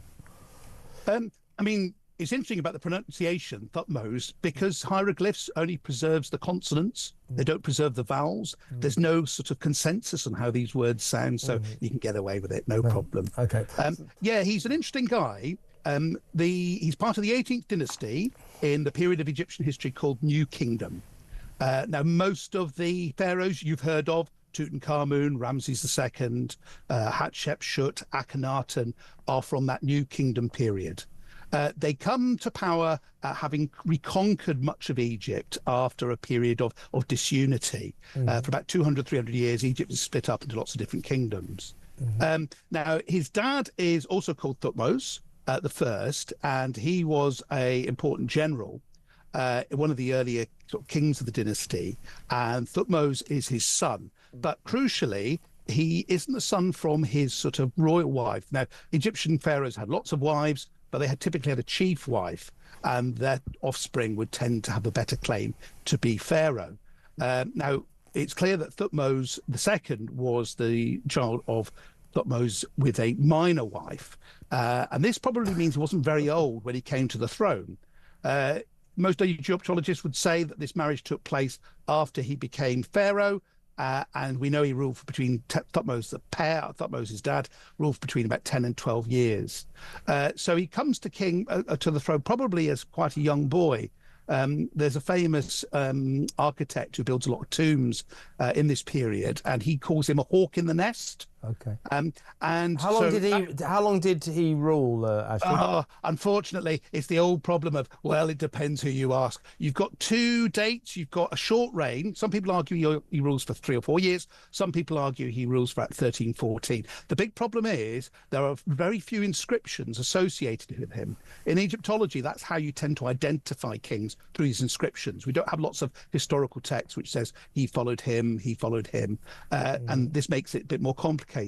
I mean, you mentioned his widow. This is the problem. Thutmose has basically been elbowed out of history by his wife, who, of course, was also his half-sister. The 18th dynasty practiced this sort of family marriage largely to keep power in the family, keep power and the wealth in the family. So she ruled Egypt for a long time. She does, yeah. She's called Hatshepsut. She's very, very famous because after about 3 years, she starts presenting herself not just as a regent, which had been quite common. Royal women would rule on behalf of their younger sons before they came of age. But Hatshepsut famously starts portraying herself as a pharaoh. I mean, she presents herself with a beard. She presents herself in statues and in images, dressed like a gender fluid pharaoh. Yeah. Hey, she was ahead of her time, right? Oh dear! I mean, she presents herself as a man. And to allow herself to rule. Now, she's really interesting. And she then rules for the next sort of 15 years or so on behalf of her stepson or her nephew. Thutmose was old enough to have 2 children. He had a daughter with Hatshepsut, and he had a son with another wife who becomes Thutmose III. Right. Now, Thutmose is really significant. He's one of the biggest generals, one of the most famous Egyptian pharaoh warrior kings. He rules for quite a period of time, 50 years. Right. And interestingly, when he comes to power, later on, he writes his mum out of history. He begins to sort of remove all her images because he's quite embarrassed by the fact that his mother had, or at least his stepmother or his aunt, Hatshepsut, had this power. So Thutmose II, he sort of gets written out of history. And I suppose that's what's so exciting about this tomb, is that we will get a sense of whether Thutmose, he's often seen as being basically pushed around by his wife's sister. Hatshepsut was really the power behind the throne. She's the one who came up with all the ideas. He's not been a big figure in Egyptian history. What are we talking about, Ashley? What sort of BC are we talking about here? Talking about 1500 BC. 1500 That's the BC. best date to go. Okay. You can go either way. Okay, let's talk about the tomb. I mean, it seems to be the consensus. I mean, Piers Litherland is either the luckiest or the most brilliant man in archaeological history to find not only one significant tomb but 2. But it seems to be the consensus that he's definitely onto something here. And once they remove all of this limestone debris and rubble that covers the tomb, there's a great deal of excitement that we could be on to another Tutankhamun. It sounds plausible. Your feelings? It doesn't happen very often. I mean, to be fair, I could be a real pedant and point out they have found other kings' tombs, but of less significant kings. They found a new dynasty about 10 years ago, which was the time when Egypt was broken up into lots of other kingdoms. The central question will be, of course, is how Egypt in the start of the 18th dynasty begins to move from a period of isolation and starts to reintegrate itself into the economy of the Eastern Mediterranean at the time. Now, by the time you get to Tutankhamun, Egypt is now deeply enmeshed in a very interesting economic relationship all the way across the Eastern Mediterranean, as far away as Mycenae in Greece, what present-day Iraq, Syria, all those regions. Egypt was involved in intense economic arrangement. Now, this meant there was enormous amounts of money pouring into Egypt.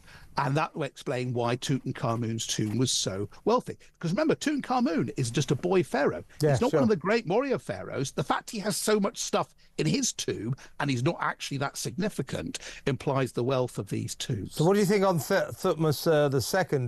That this could be a gold-laden tomb, could it? Who knows? Possibly. I suspect it won't be as rich as Tutankhamun's because of the economic context, that Egypt was not at its imperial peak as it would be in 2 generations later. I mean, it's interesting because they've got a mummy in one of the Egyptian museums. Now, what happens was a lot of the tombs, the 18th dynasty are important because they sort of bury their kings in the Valley of the Kings.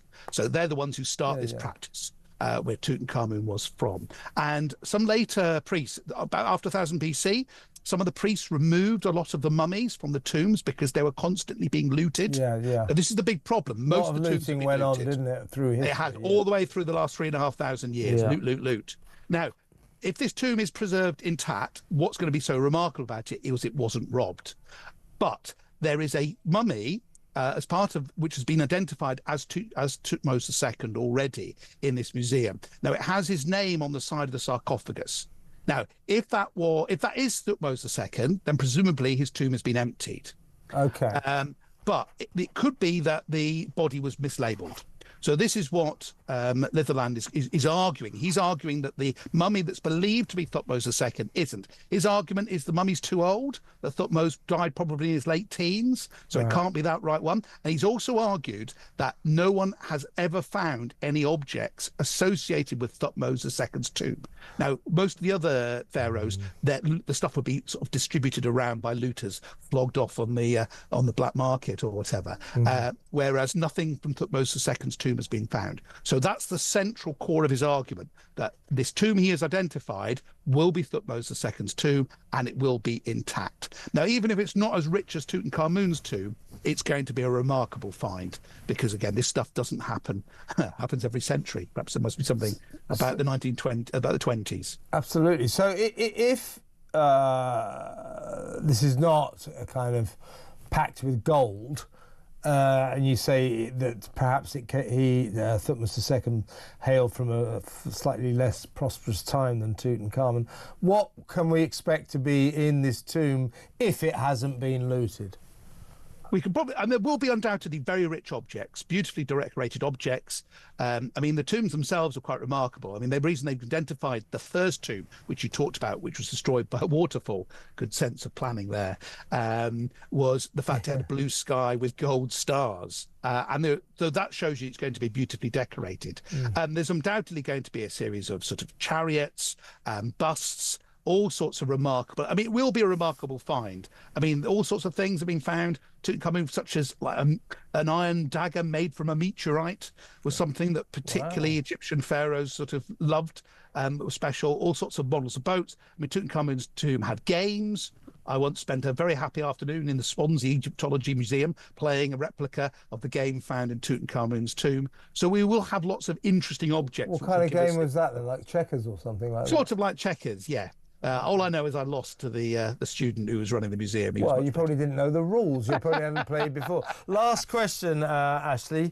Have to ask you this. They talk about the curse of Tutankhamun's tomb. You know, they opened it and they say that some kind of substance was put in there, that all these people died subsequently. The mummy's curse. The curse. Do you think that Piers Litherland and his team will be worried about that? No. It was made up by the press. I mean, these are a series of deaths, but they're not as closely related. Most of it is because of disease. Egypt is a dangerous place. Malaria. Many of the people who went to Egypt, early Europeans, they died sadly of poisoning and death. It's quite a harsh environment for people in the West to cope with. Yeah. Slightly easier now as we go with our package holidays. But it's worth emphasising how Egypt's just opened a new museum of Egyptology, how sort of continue. It's great that these new discoveries keep being thrown up. Amazing. I mean, interestingly, it does contemporary with the Screaming Mummy that we were talking about. That's right. It's actually that's exactly almost the same time period. So perhaps there might be a connection. But so we might understand. Just to summarise, though, Ashley, we have cause to be excited here. Absolutely. It just doesn't happen. Most of these tombs have been robbed. I mean, of all the great tombs of archaeology, we're really lucky to find them. Most of them have been stolen. Even to cover a local example, Sutton Hoo, the great ship burial, it's about 30 centimetres were between an ancient looter and finding the treasure. They fortunately gave up, which allowed it to be preserved. Most of the other mounds at Sutton Hoo have been robbed. So we have no evidence. So if it is found intact, it will still be, even if not as rich as Tutankhamun's, it will be rich. But then again, who's to say? Perhaps it will be. Well, Ashley, I'll tell you what, I always love talking to you, and when they get into that tomb, you must come straight back and tell us all about it.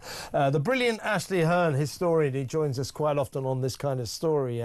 They are on the cusp of an amazing pharaoh discovery down there in Egypt.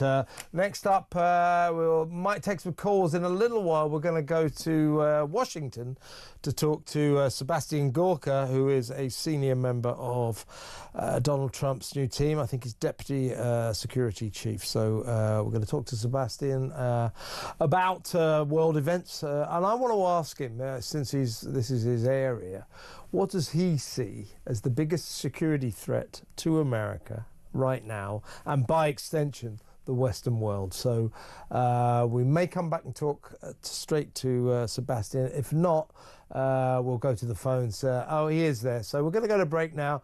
And when we come back, all of you phoned in, we'll get you on later in the show, I promise.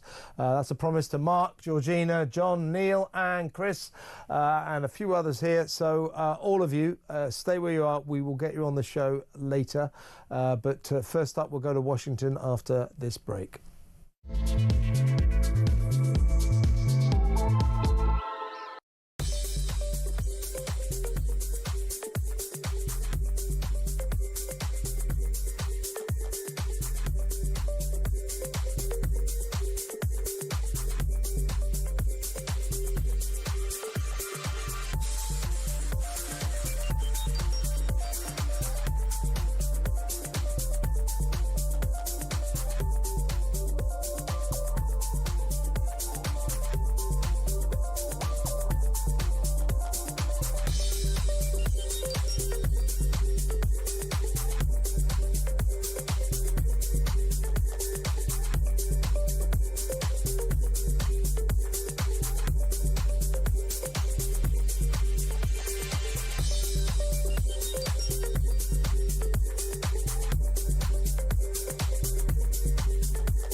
Across the UK, on DAB+, on your smart speaker, on your smart TV, and on your side.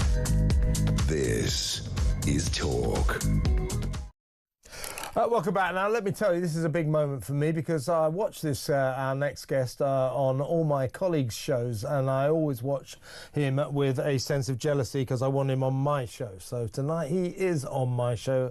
I'm very pleased to welcome all the way from Washington the Deputy Assistant to the President, President Trump. He's the Senior Director for Counterterrorism on the National Security Council over there in Washington. Warm welcome to Sebastian Gorka. Thank you for joining us, Seb. Honour's mine, Kevin. Thank you for having me. Well, first up, you know, you've got this security role, a very important job in Donald Trump's fantastic new administration. God, we're loving it over here. I wish we could have him. You can't have him, sorry. No, I'm sensing that is the case. But let me ask you this. In your new role, what do you assess to be the greatest security threat to America and by extension the Western world? What is your job? What is the priority in your job right now? Well, I think you and all the Brits who believe in the United Kingdom can relate to this. It's open borders for the last 4 years. We had a left-wing administration that didn't believe in the sovereignty of the United States and let at least 12 million illegals into our country. And if you're a bad guy, if you're a terrorist, if you're a cartel member, if you're organized crime, you're going to exploit open borders. And that's what we have to deal with. That's our primary concern. And then outside of that, the cartels outside America and the jihadists across the globe that wish to destroy the West. So we'll start with what happened to America under 4 years of Joe Biden with no border control. I heard an amazing statistic, literally about 10 minutes ago, 20 minutes ago, from one of our other correspondents. You can fill us in on the details. That already Donald Trump and his administration have cut back immigration on the southern border, illegal immigration, by 98%. Yeah, I was given the chart this morning. I wish I'd known we were going to discuss this, and I would have held up the chart for you. Yeah, thanks to Tom Homan, the border czar, thanks to Governor Noem, who's the Secretary of Homeland Security, thanks to my good buddy, Kash Patel, who's just been sworn in as the director of the FBI. We've taken it seriously. We're using military flights to get illegals out of the country, starting with the worst, the cartel members, the rapists, the murderers. We're shipping them to Guantanamo Bay. So basically, you can say the border has been sealed under President Trump, and we're just going to keep on winning, Kevin.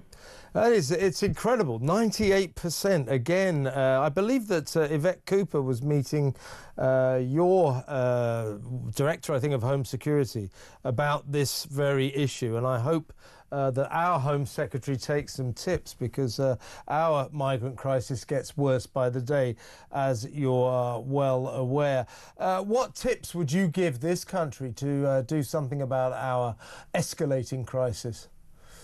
Well, look, it's not rocket science. It's very simple. This isn't about being anti-immigrant. I myself, as you can tell from my West London accent, I'm an immigrant to the United States, as is Elon Musk, as is our beautiful First Lady, Melania Trump. So this isn't about immigration writ large. It's about doing it properly, and it's about having national sovereignty.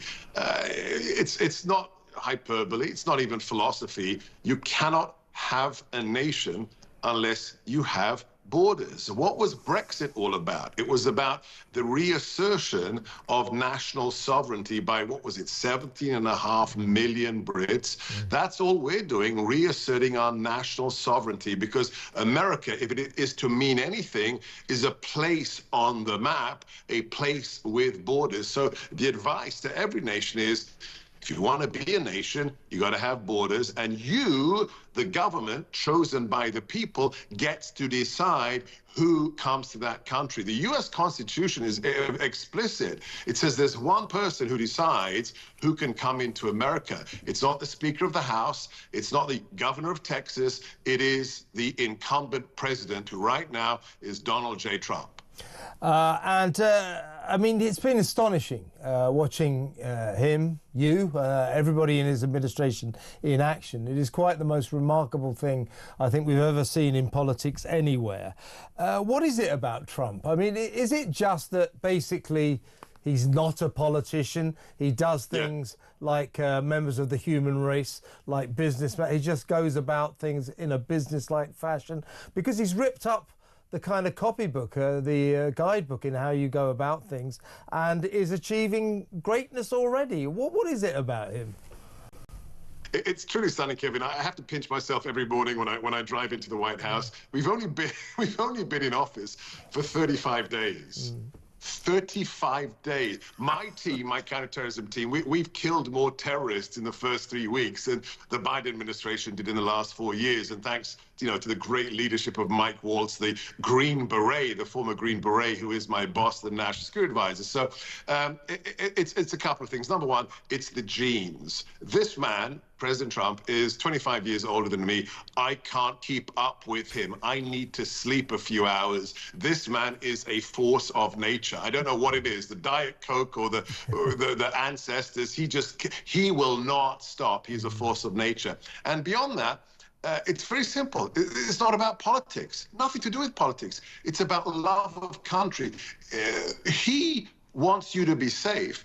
He wants you to prosper, whether or not you voted for him. This is what the establishment, the legacy media will never understand. If you're an American, if you're here legally, he wants your family to be safe. He wants your family to succeed. If you're another country, like the UK, like France, if you want to share our values, he will support you as long as you step up to the plate, as we say here. So really, at the end of the day, it's about one thing and one thing alone: love of country. Yeah, and you're right about his energy. It's astonishing. Now, obviously, Keir Starmer arrives, I think it's tomorrow, to see the president. Yeah. He seems to, our Prime Minister seems to be full of himself, because the President asked all the European countries to start paying their fair share of their NATO contributions. That entails, as the President pointed out, we should all be paying 5% of our GDP towards our defence budgets.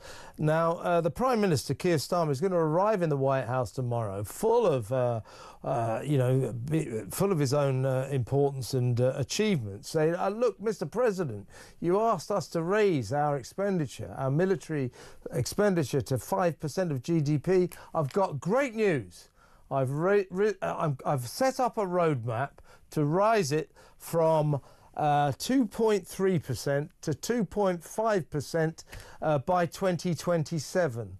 Do you think that is going to thrill President Trump, or is he going to say, well, wait a minute, Keir, that's half what I asked you to do? I don't think he's coming laden with brilliant news, do you? I will allow President Trump to react to the Prime Minister's offerings in the Oval Office in his own due time. I will just say it saddens me as a West London kid who served in the Territorial Army, the British Army, who remembers the BAOR, the British Army of the Rhine, the incredible martial spirit of the Tommy. It's very simple. If you take your membership in NATO seriously, there are certain prerequisites. We have a club, if you will, of collective defense. And if you're a member of a club, you don't expect other members to pay your dues for you. I cut my teeth on NATO issues back in the 1990s. We had the freeloader complex back then. And it's very simple. If you want to be treated like a friend and an ally, you need to act like a friend and an ally, and that includes being serious about your commitment to the alliance. Because President Trump is pro-NATO, but it's got to be a NATO of serious members. Indeed. Now, we loved, by the way, was it a couple of Fridays ago when J.D. Vance came and dressed down those sclerotic, woke, weak EU leaders. Keir Starmer seems to think that that didn't include him. I beg to differ. We're just learning now, Seb, that Zelensky is going to travel to Washington this Friday. This is according to sources. I can't say more than that. But in terms of the peace process that the president has set the ball rolling on, and by the way, I think he's come in for a lot of unfair criticism. To want to end that awful war in the East is hardly the sin of the century, if you ask me. And we're only at a very early stage. But Zelensky coming to Washington, Keir Starmer coming to Washington tomorrow, Macron was there yesterday, as you know. I mean, it strikes me that a kind of picture is building up that perhaps genuinely the president will force this peace through. There's only one person who can bring peace to the Middle East, who can bring peace to the Eurasian landmass, and that's President Trump. Remember what we did in the first Trump administration. We had no new wars for 4 years. The world was stable for 4 years. Do you remember how great that was? Yeah. For 4 years, no new wars. Russia wasn't invading anybody. Jihadists were slaughtering Jews by the hundreds as they did on October the 7th. Why? Because the world understood that President Trump was a serious man. He is the individual who literally wrote the art of the deal. He is the man who crushed the caliphate of ISIS in just a matter of months. He's the man who brought us the historic Abraham Accords. So I'm glad to hear the news out of Kiev, if it turns out to be true, because the president is committed to one thing and one thing alone when it comes to the Eurasian landmass, and that's to stop what my boss, Mike Waltz, the National Security Advisor, calls the meat grinder. How many young Ukrainians, how many young Russians need to die in the meat grinder that has been the Ukrainian-Russia war? President Trump is ready to deal peace, and it's wonderful to get all the individuals who can bring that peace to the table at the same time, which includes President Zelensky. And my feeling about these talks, and there's obviously, you know, on this side of the Atlantic, tremendous criticism, as if Trump, Vance and the gang were committing some kind of global, almost religious sin by trying to force a peace. Now, the fact of the matter is that wars grind on and on and on, and the kind of talks that we're edging towards now, particularly with this news that potentially Zelensky is going to get involved now, it's the sort of thing that would, you know, normally happen in probably 10 years' time or 4 years' time or 5 years' time. So my view is, why not sort of try to cut that short and just do the inevitable right now? Try to reflect, if you can, Seb, for us now, on what the president is trying to do, which I believe is to short-circuit a process that would take years. You're absolutely right. It kind of beggars belief, all the commentary in the last couple of weeks. It's you hear the voices from Europe, from America and elsewhere, and you ask the question, do they want the war to continue? How many more people do they want to die in Ukraine? Whether it's the Middle East or whether it's Ukraine, the president wants to stop the bloodshed. And I can't quite get my head around the people who don't want the bloodshed to end. I find it quite perverse that for some kind of strange political purpose, you want to criticize the man who wants to stop the bloodshed. I cannot relate to that at all. I don't know what these people want, how long they want the war to go on. Yeah, and I mean, you know, he's renowned, the art of the deal and all that. He makes a tough deal. I don't believe, a lot of people over here have saying, oh, he's going to sell out to Russia, he's going to give Putin everything he wants. I don't think he will. Well, you know, again, we've got to be slightly careful, but this is coming from a reliable source. If Zelensky is on his way to Washington to see the president on Friday, as we're being told, that to me proves that the president is going to make sure that whatever peace deal he may manage to achieve will be satisfactory to obviously Russia, but also Ukraine, because you can't make a peace just with Russia. If Ukraine say we're going to fight on, then you haven't got a peace deal. So it seems to me that, well, his mission, is it not, tell me what you think, is to try to get a deal, a peace deal, that is agreeable to all sides, including Ukraine. Am I right? Yes, completely. And I say this to people who love President Trump and who have issues with President Trump. If you want to understand him, you have to read the book, The Art of the Deal. If you want to see what is possible, I think it was it Elon Musk or was it J.D. Vance in a campaign event recently? He summed it up quite eloquently that President Trump embodies the American spirit, not the can-do spirit. It was a little bit stronger than that. We make doing the impossible look easy. So whether it's crushing ISIS, whether it's, you know, trade deals that beg a belief, you know, $200 billion from Japan, or whether it's bringing peace to Europe, we make the impossible look easy because you are talking to the man who knows no barriers. Think about the political success. 77 million Americans voted for President Trump. He has a mandate like none other, which includes on the international stage as well.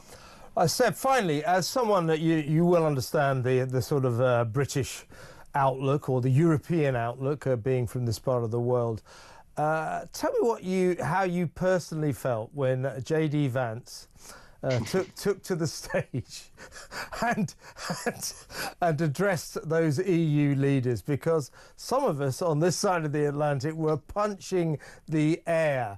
I mean, it was something that needed to be done. It was unexpected. The look on those EU leaders' faces was priceless. How did you feel when you heard him dressing down those idiots, if I can put it that way? To use vernacular from my childhood, about bloody time, and I felt chuffed. I didn't even expect the vice president to be as forthright as he was. And my gosh, was that a shot across the bows about rediscovering who we are as a civilization, whether it's his speech about what it means to be a man, embracing manhood, or whether it's about what it means to be part of Western civilization, proud of our Christian heritage. It's about time, and I'm glad I'm associated with an administration that carried that message across the pond for our friends in Europe to hear. Well, Seb, I'm really pleased I got you on my show at long last, and I require you to come on as often as possible. Great to talk to you, and all the best. Thank you very much. Sebastian Gorka there, the inimitable Deputy Assistant to the President. He's the Senior Director for Counter-Terrorism on the National Security Council. Let me know what you think of some of the things he was saying there. Interesting stuff, I think. I do believe, that it can't be wrong to pursue the end of that awful war.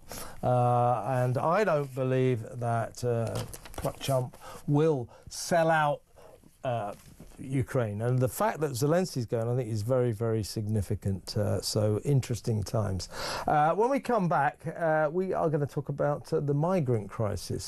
So there's a number of aspects we need to talk about, but check this out. This is what has just emerged. So asylum seekers who come here, right? You on illegal boats, usually without documents. In my view, that should mean that they shouldn't be allowed to stay in the first place. They've broken our laws. They've come here illegally. That notwithstanding.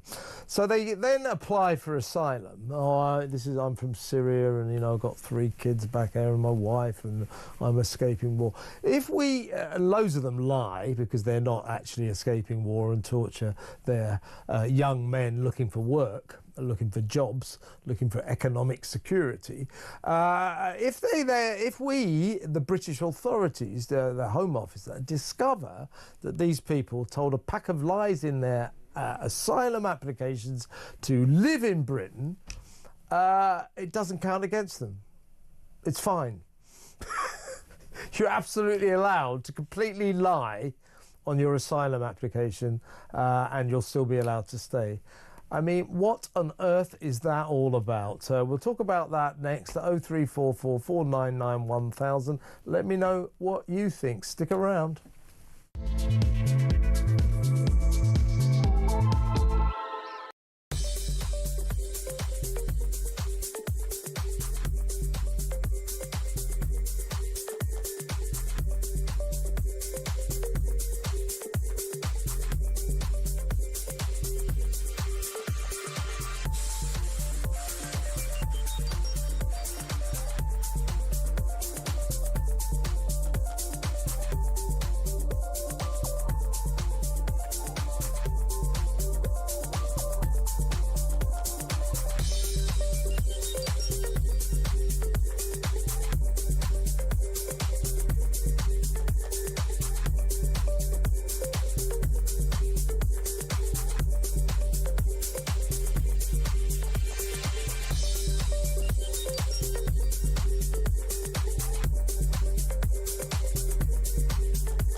across the UK.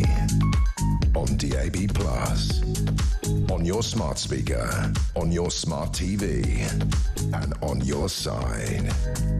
This is Talk.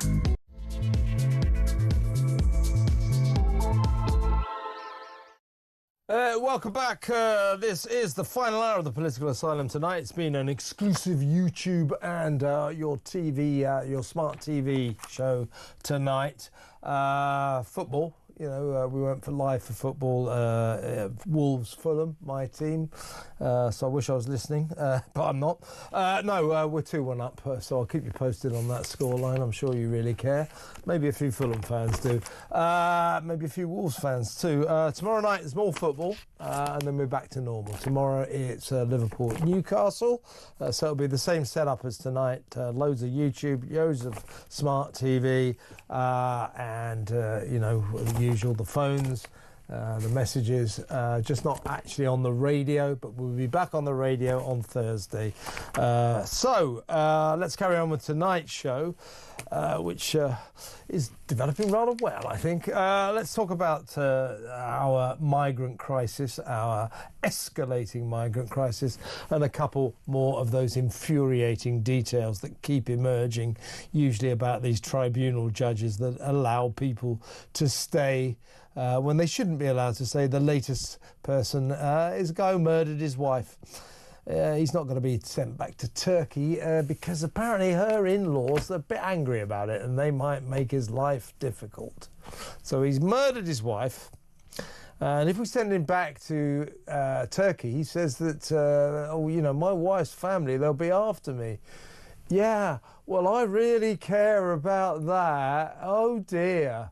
I mean, what the hell? Send him back there. Let him take his chances. Ridiculous. We'll talk about that in a minute. But I think what is more worrying is asylum seekers who have lied about their past, made their applications to stay full of lies, are being allowed to stay. So we don't mind if they arrive here illegally on illegal boats, small boats, without any documents. That's usually the case. They usually, if they've got documents, they chuck them into the channel, they throw their phones into the channel, everything. So that's illegal. They arrive with no documents, illegal. They arrive on an illegal boat, that's illegal. And then they lie through their teeth on their asylum applications to say that's illegal, but it doesn't stop them being able to stay. This is ridiculous, isn't it? I mean, we just don't have borders at all. Let's talk about all of this to the research director at the Centre for Migration Control, Robert Bates. Welcome to the show, Robert. Evening, Gab. Well, what about that, first of all? This has just emerged that asylum seekers who have been allowed to escape deportation and remain in the UK despite being found to have lied through their teeth about their cases. This is happening time and time again in these tribunal courts. It's crazy, isn't it?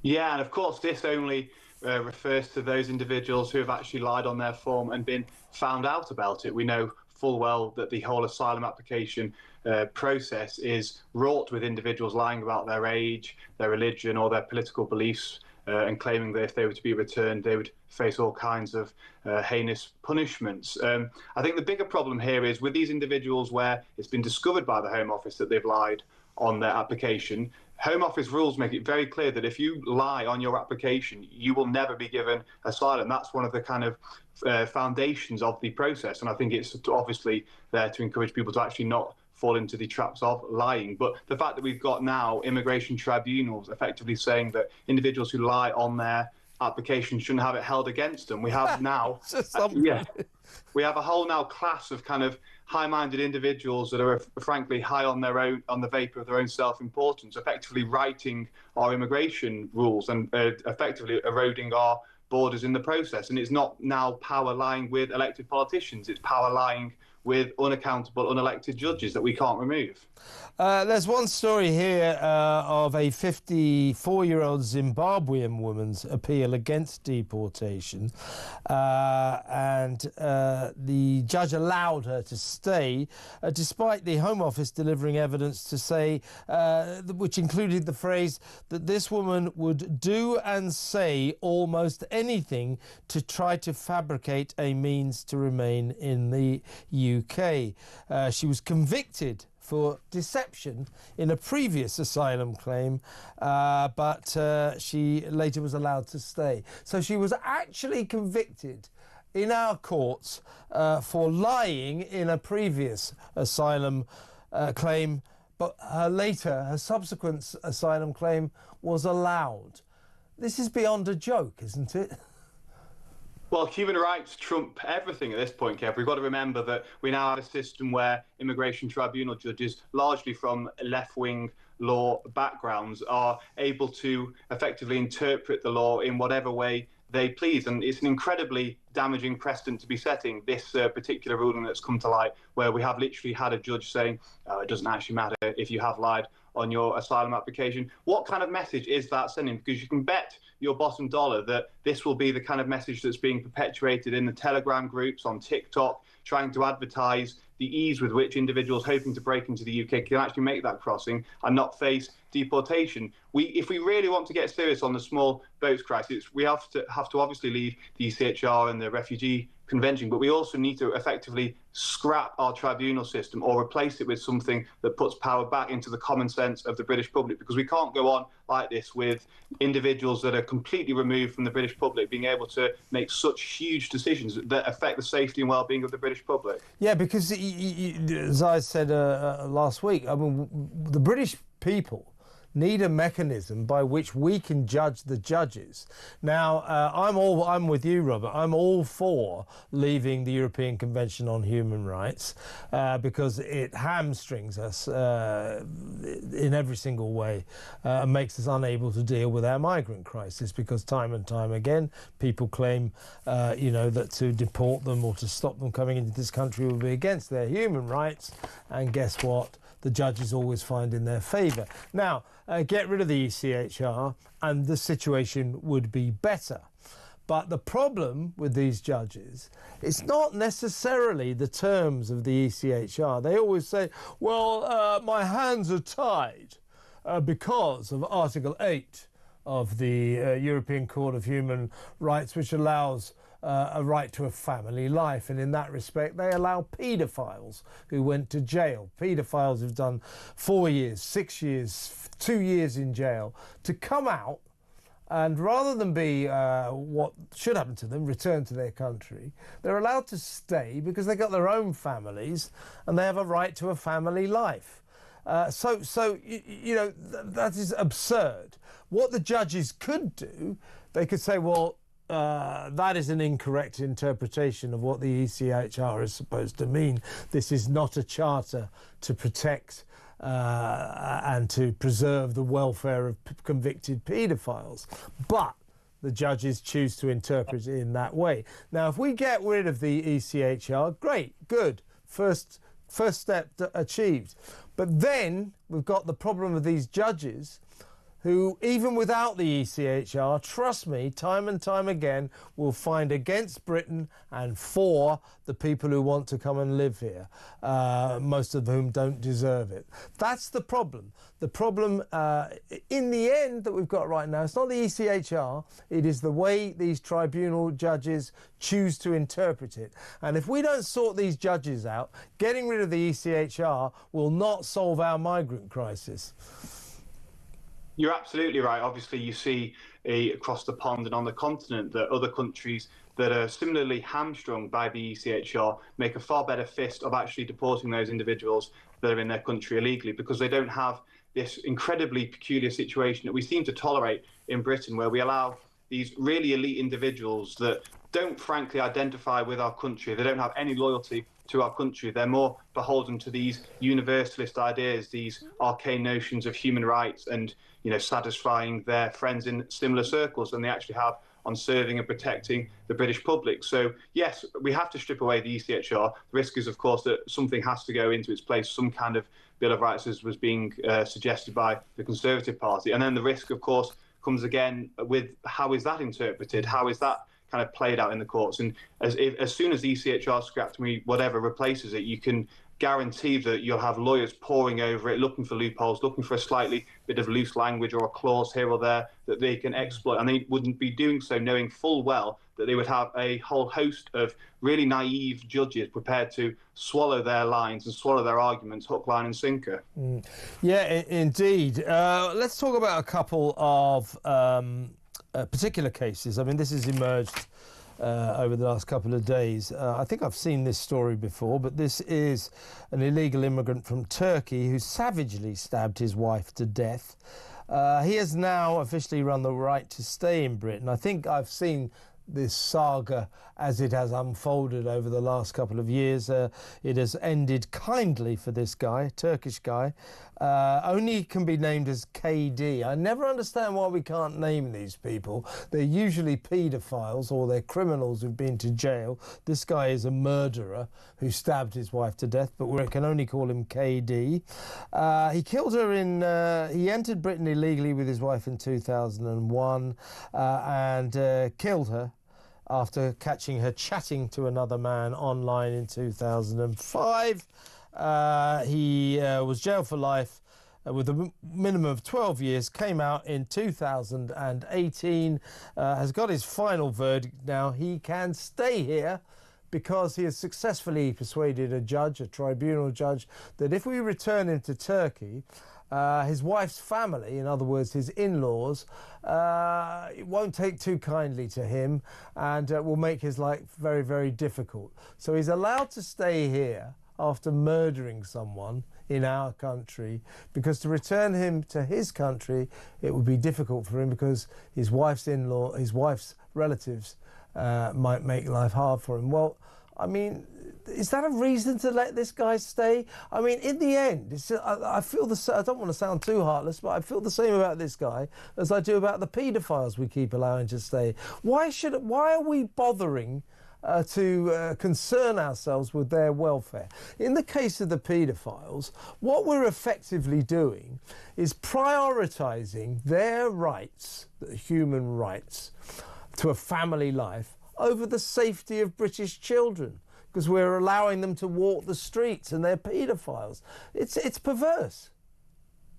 I couldn't care less about a lot of these individual cases, the culprits' well-being, to be perfectly honest. I think this particular chap is certainly one who I would find it hard-pressed to show any sympathy towards him. I think the fact that we now, as British taxpayers, are somehow duty-bound to provide this man effectively sanctuary because he's gone around and killed his wife, and obviously people don't take too kindly on having their family members killed. We now have to almost shield him from the repercussions of his decision. I think it's absolutely absurd. And of course, not only is it a huge threat to keep individuals that have a very clear track record of violence and murder in the country, but it's also a huge cost on the British taxpayer to have these individuals lounging around, because he won't be a brain surgeon, he won't be a chemical engineer, he won't be doing anything to actually, pay into the country at this point now either. He will just be sat there effectively suckling on the teat of the British state. And as the British taxpayer, across the board, you've got pensioners having their winter fuel allowance cut. We're being told we're going to have to cut X, Y, and Z. We're having a whole host of black hole conversations. We now have to find the money to keep this man in bread and board as well. I think it's absolutely disgraceful, and it just shows we honestly have a system in this country that doesn't care one jot about our country at the moment, and it is so disheartening to see. But I think the more this kind of issue comes to light, I think the common sense of the British public will kick in, and we will see a backlash, and hopefully this situation, if not in the next couple of years, by at least 2029, will begin to rectify itself. Yeah, I mean, one of the things we need to do, to hark back to what we were just discussing, Robert, is we need a complete change about the way we deal with our judiciary. I mean, do you know, you probably do, but in all ranks of our judges, from the bottom to the top, immigration right up to the High Court, we have in this country absolutely no mechanism whatsoever to sack, punish or even reprimand any judge.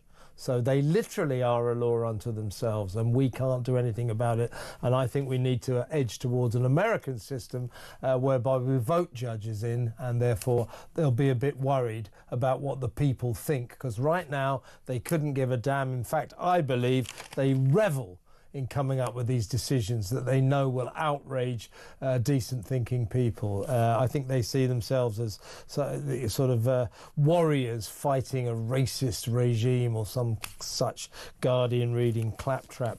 Can I bring another specific case to your attention? This is an interesting one. An Egyptian NHS doctor, name of Dr. Mena Elwan, it's a she.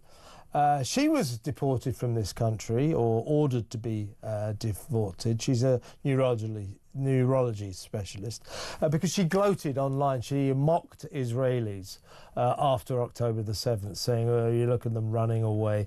In other words, she thought it was hilarious and posted. And as a result, she was ordered to be deported. Well, she's now fought a sort of 2-year battle, or a 1.5-year battle. And she has won because the judge has decided that the decision to expel her, to deport her, was unduly harsh. What I think is interesting about this is this, I mean, we're talking about basically anti-Semitism here, Jew hate.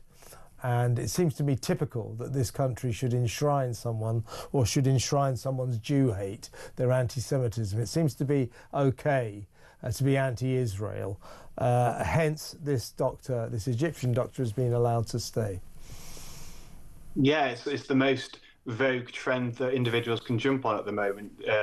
The anti-Israeli bandwagon. It's one with, unfortunately, a lot of adherents in this country. And unfortunately, many of those are individuals that are here either illegally, or if they have arrived on a legal work visa, are from countries such as Egypt, where they have a vastly different cultural value set than we have in this UK. And I think we need to realise that our immigration system, not just on the illegal side of things, on the legal side of things, is not really at the moment set towards fostering that assimilation that we would be hoping to see from migrants. I think we need to really focus on attention on the legal migration system and recognise that it's causing huge problems as well, because it doesn't really get more un-British than engaging in this kind of anti-Semitism and mocking these individuals that have suffered a heinous crime. So I think we need to have a much broader discussion about the type of individuals that we're choosing to let into this country, because this is clearly a lady who's come in as a doctor. She's applied for a visa, been given a visa, but she's not actually then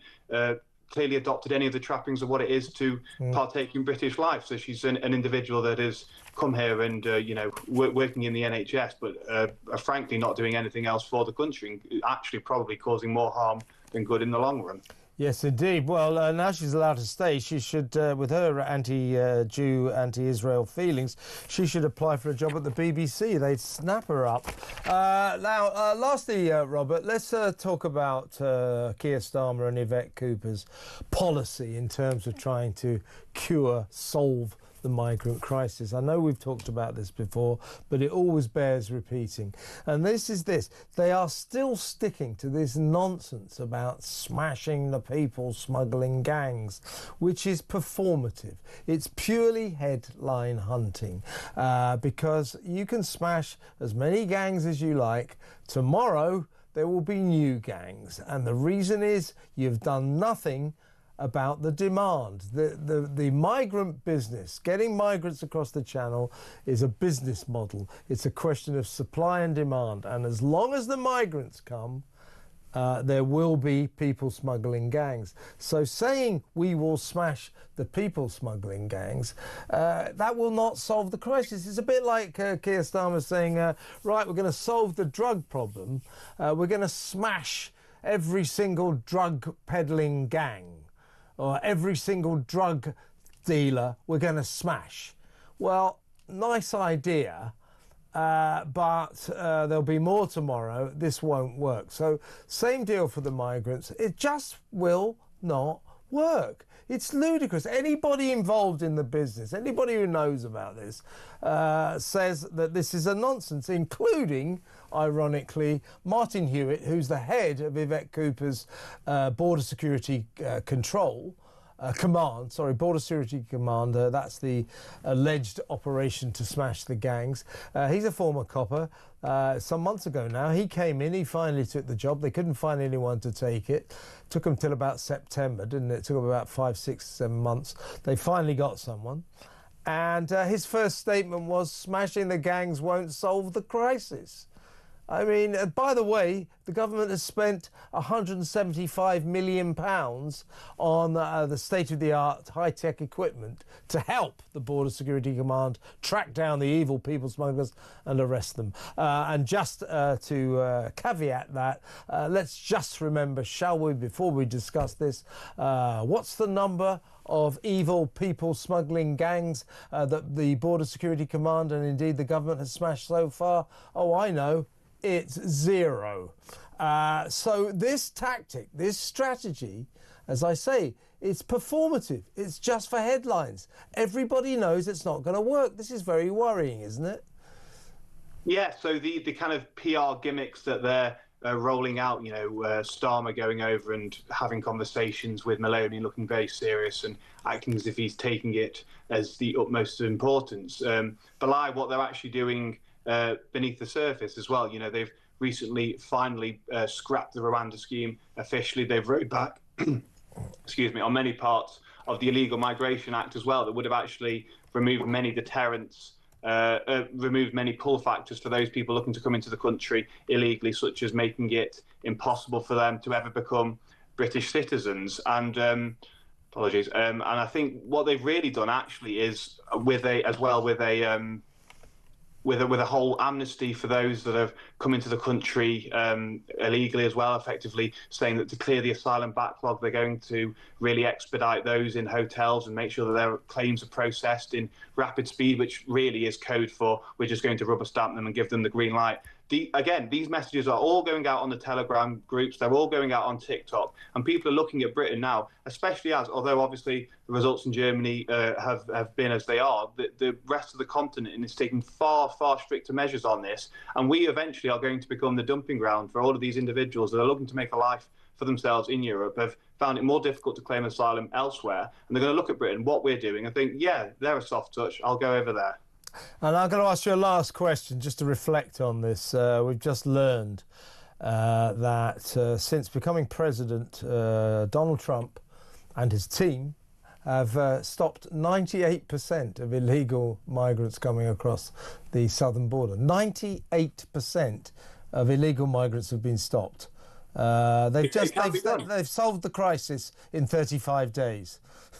A bit of political will, it can be done. They've stopped 98% of people coming into the country. We at the moment have effectively a ferry service for those individuals trying to break into the country. We have the RNLI, we have these lifeguards going out there as soon as these boats enter British waters and making sure they get onto British soil. So we have got effectively what is the polar opposite of the Trumpian approach. Unfortunately, the vibe shift that does take place with what Trump is doing is starting to filter across. And I do think that the way the conversation is going is an encouraging one. Although it is painful at the moment to still see these large numbers of individuals coming into the country, I do think we will reach a point where the British public say enough is enough, and hopefully with them we'll start to see proper action. Good words, Robert. Really good to talk to you. Thank you so much. Come on again very soon. Robert Bates, their Research Director at the Centre for Migration Control. Well, all of that. Let me know what you think. 03444991000. Donald Trump has stopped 98% of migrants coming across the border illegally. So he has literally, in 35 days, pretty much solved their migrant crisis. As Robert Bates just said, it can be done. But you need a political will. You need the resolve to do it. Do you think the Labour government has that will, has that resolve? Because I don't. What do you think? 03444991000. Also, are you drinking the Kool-Aid and falling for that claptrap that smashing the gangs will in any way solve the crisis? Certainly it might help if they manage to catch, I don't know, even one gang, which they haven't so far. But even if they do, it won't solve the crisis, will it? What do you think? 03444991000. 4,000. Let's go to break, and we'll take your phone calls, read some of your messages when we come back. Stay exactly where you are.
Across the UK, on DAB+, on your smart speaker, on your smart TV, and on your side. This is Talk. Welcome back. A couple of messages before we go to the phones. We've got lots of messages, so thank you very much for staying in touch with the show tonight. As you know, we were just on YouTube and your smart TV. Talk Radio gave their airwaves, or our airwaves if you like, over to the big match tonight. It was Wolves Fulham. I'm happy to say 2-1 to Fulham. So what a night. It turned out to be a great night, folks. But seriously, this is a message from Ernie. Hi, Kev. These judges who allow these child rapists to stay in Britain know full well they're not going to be anywhere near their grandchildren or their children who are playing safely in the streets of the leafy suburbs in which they live.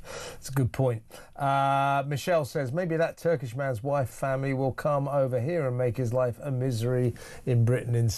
Well, I shouldn't really encourage that, but I wouldn't be too depressed if they did.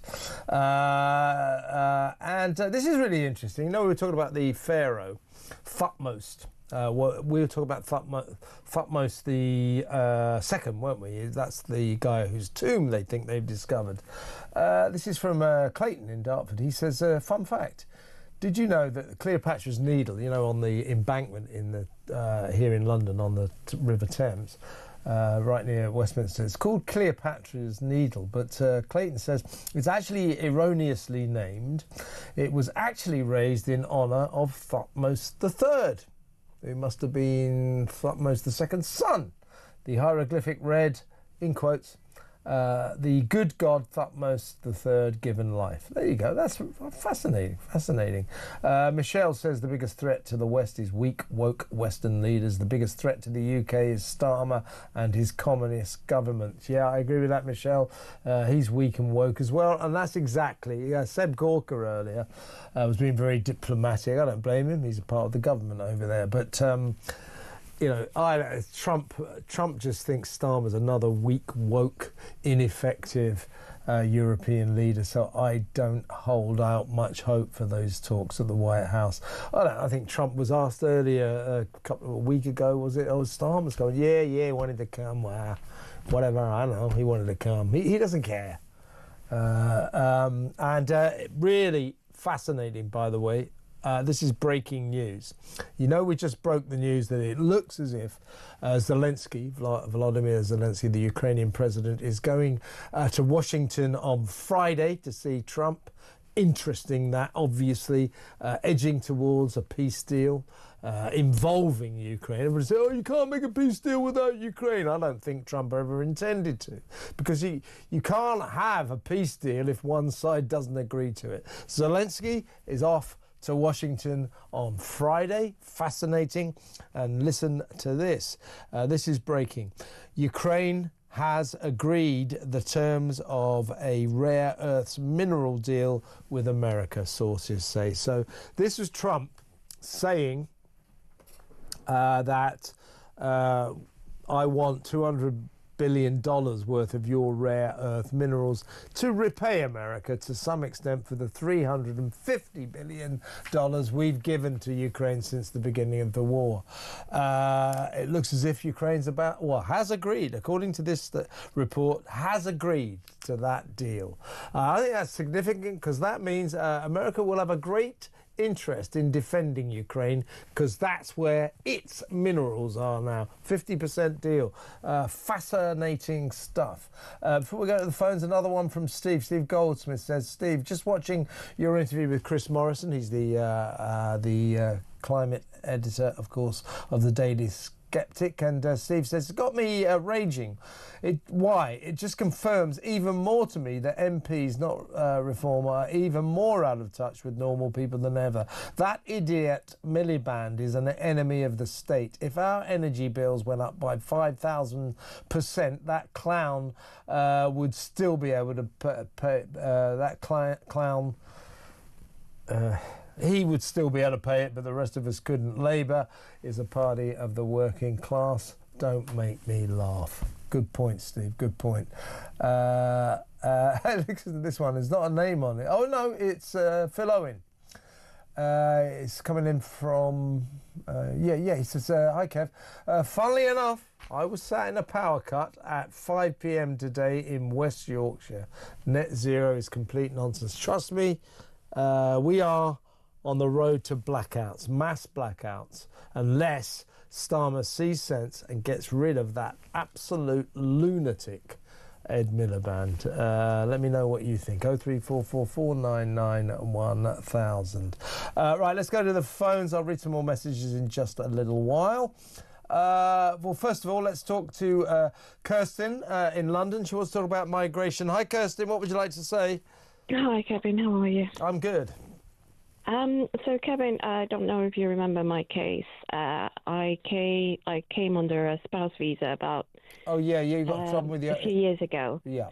Yeah, so while we were in the States, my husband is British, born and bred.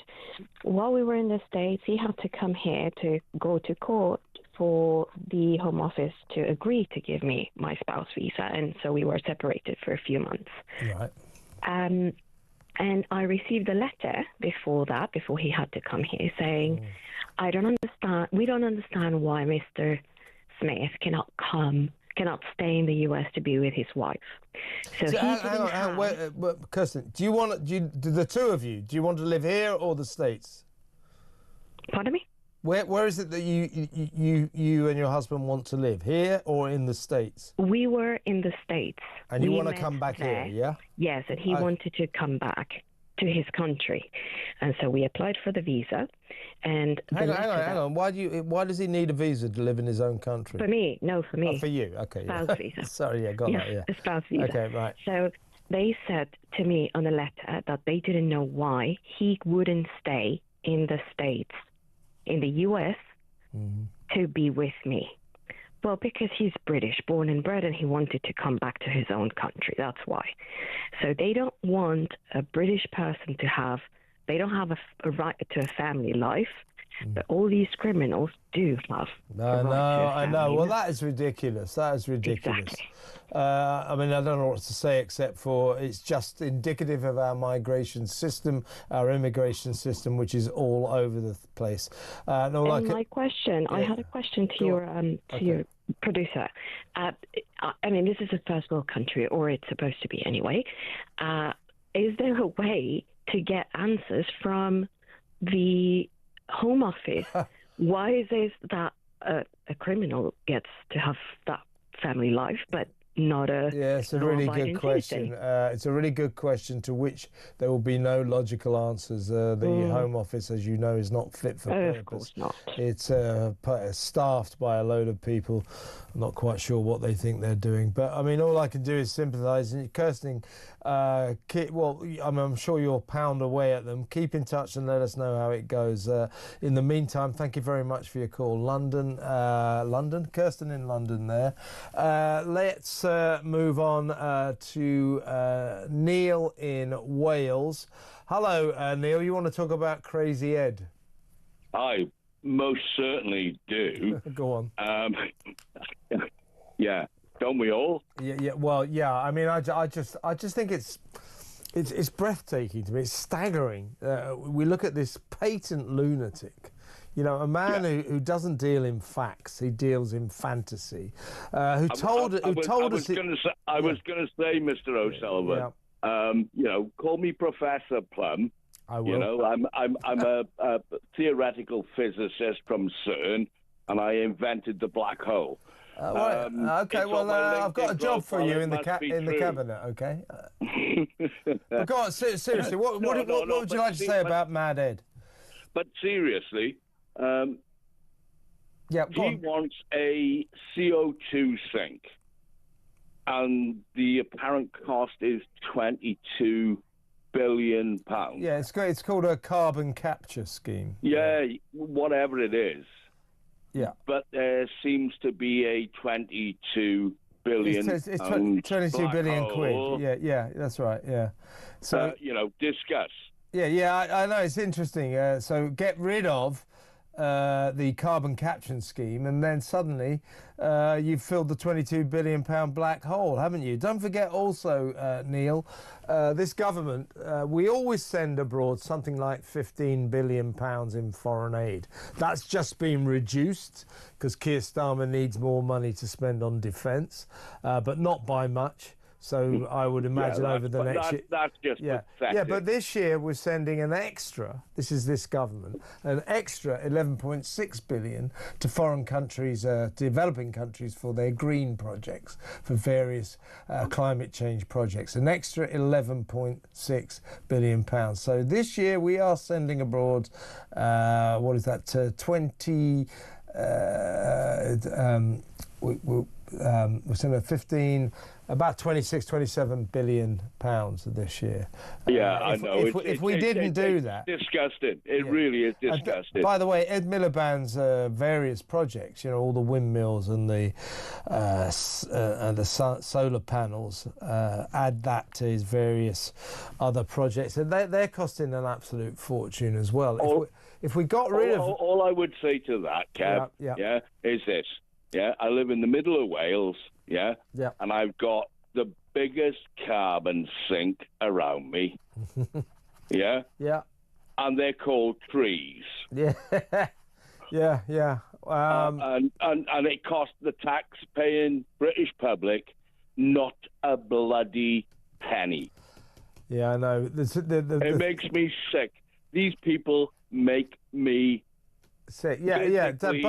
Bearing in mind, Neil, that this was the Net Zero Secretary who promised us that his green dream would save us all £300 on our bills in the very near future. So far, not only has he not saved us a penny, our bills are about to go up by £111 a year, and on it goes. Up, as I say. You could say this guy Miliband was a liar. I don't think he's necessarily a liar. A bit of a liar maybe, but he's insane. He's deranged. He's mad. He's a mad liar. He's totally mad. Redhead. Yeah, he's a mad liar, and that's the last person we need doing this job. Neil, I've got to go, mate, but really good call. Thank you very much for ringing. Listen, we're going to go to break now. I've got some WhatsApp voice notes. I've got some more calls from you guys. So we'll talk more on the phone, and we'll read some more messages. So stay right where you are. Stay tuned.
across the UK.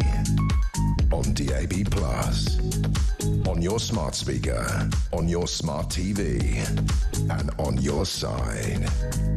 This is Talk. In a little while, I'll be handing over the helm of the Good Ship Talk to Petri Hoskin. Then if you want to, you can return to the radio and all that, because we're coming towards the end of the football broadcast. As I say, this will happen again tomorrow. Don't be alarmed, because we've got Liverpool, Newcastle, and then the next night, Thursday, we return to normal. So then if you want to listen on the radio, it'll be me. You can hear me as well as see me. Tonight you can only see me, which... my God, that's a disadvantage, isn't it? But seriously, we'll take some more of your calls in just a little while and read some more of your messages. Thanks very much for sending them all, by the way. We've got lots. But I always promise to play out all the WhatsApp voice notes. That, by the way, is the WhatsApp voice notes that are broadcastable on a family show.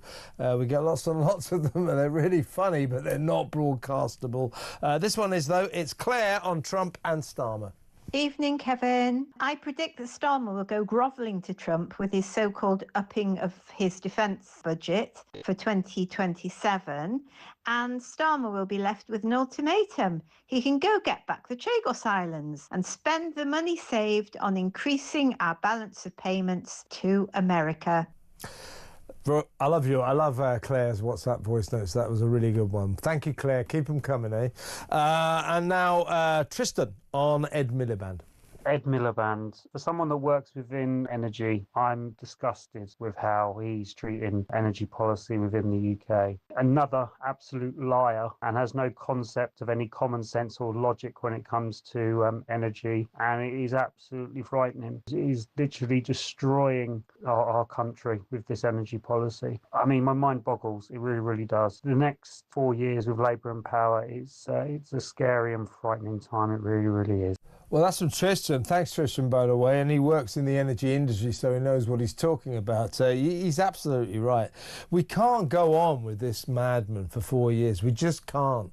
Starmer, he may be the last to realise, but sooner or later, hopefully sooner, he's going to have to confront reality and realise that this guy, crazy Ed Miliband, is just that. He's deranged. He's insane. Nothing he says is based on facts. It's based on fantasy, sort of sixth form politics, student politics. It's ridiculous. We can't go on like this. He will destroy this country's economy, and he's going to make you lot, when I say you lot, I mean us lot. He's going to make us all a lot poorer and a lot colder. This is just insane. In what way is this improving the country? Oh, I know. It's not. It's making the country a lot worse, and it's making us poorer. Oh, the bills are going to plummet once we get my green dream going. No! They're just rocketing, as we all knew they would. Absolute disgrace. Here's Modi the Bandit Man. He says, this is just the hypocrisy of Labour, never blaming COVID or Ukraine. Now it's all because of global issues, talking about the prices going up. It's something to do with global gas prices rising. Well, I thought we weren't reliant on gas. They say, oh, it's a security, energy security. They like to create a narrative that we're still buying our energy, lots of our energy from Russia, and that's insecure. Well, it would be, but we're not. The main country we buy our energy in from is Norway, and the other one is America. So they don't threaten our security at all. And of course, in Ed's world, we won't need them soon, because we're going to be totally renewable, because he's going to change the climate. Britain will be constantly windy and constantly sunny. Therefore, the solar panels and the windmills will provide us with all the energy we will always ever need, and therefore we won't need any gas or anything else, any oil. Yes, we will. Yes, we will. We always will. That's the madness of all of this. Right, let's go back to the phones. Let's talk to Noel. He wants to talk about Trump. Hello, Noel. What would you like to say? Yeah, Kevin, great show as always. Thank you. Yes, I beat all the European leaders. Me and my son seen Donald Trump a week last Sunday at the Daytona 500. Oh, yeah. Yeah, he made a was he surprise there? Appearance. Yeah, Did he? Yeah. Yeah. One thing you can say about the man, he knows how to put a show on. He does. Are you impressed by him? Have you enjoyed his dynamism? It's unbelievable, Kev. He flew in Air Force One right above the track, and the airport is right at the back of the Daytona track. Yeah. And then when he landed, 5 minutes later, he come rolling round in the motorcade round the track.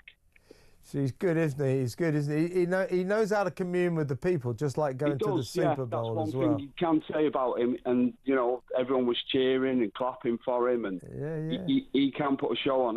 Imagine Starmer turning up at the Cup final or something like that. Yeah, everybody would leave. Everybody would leave.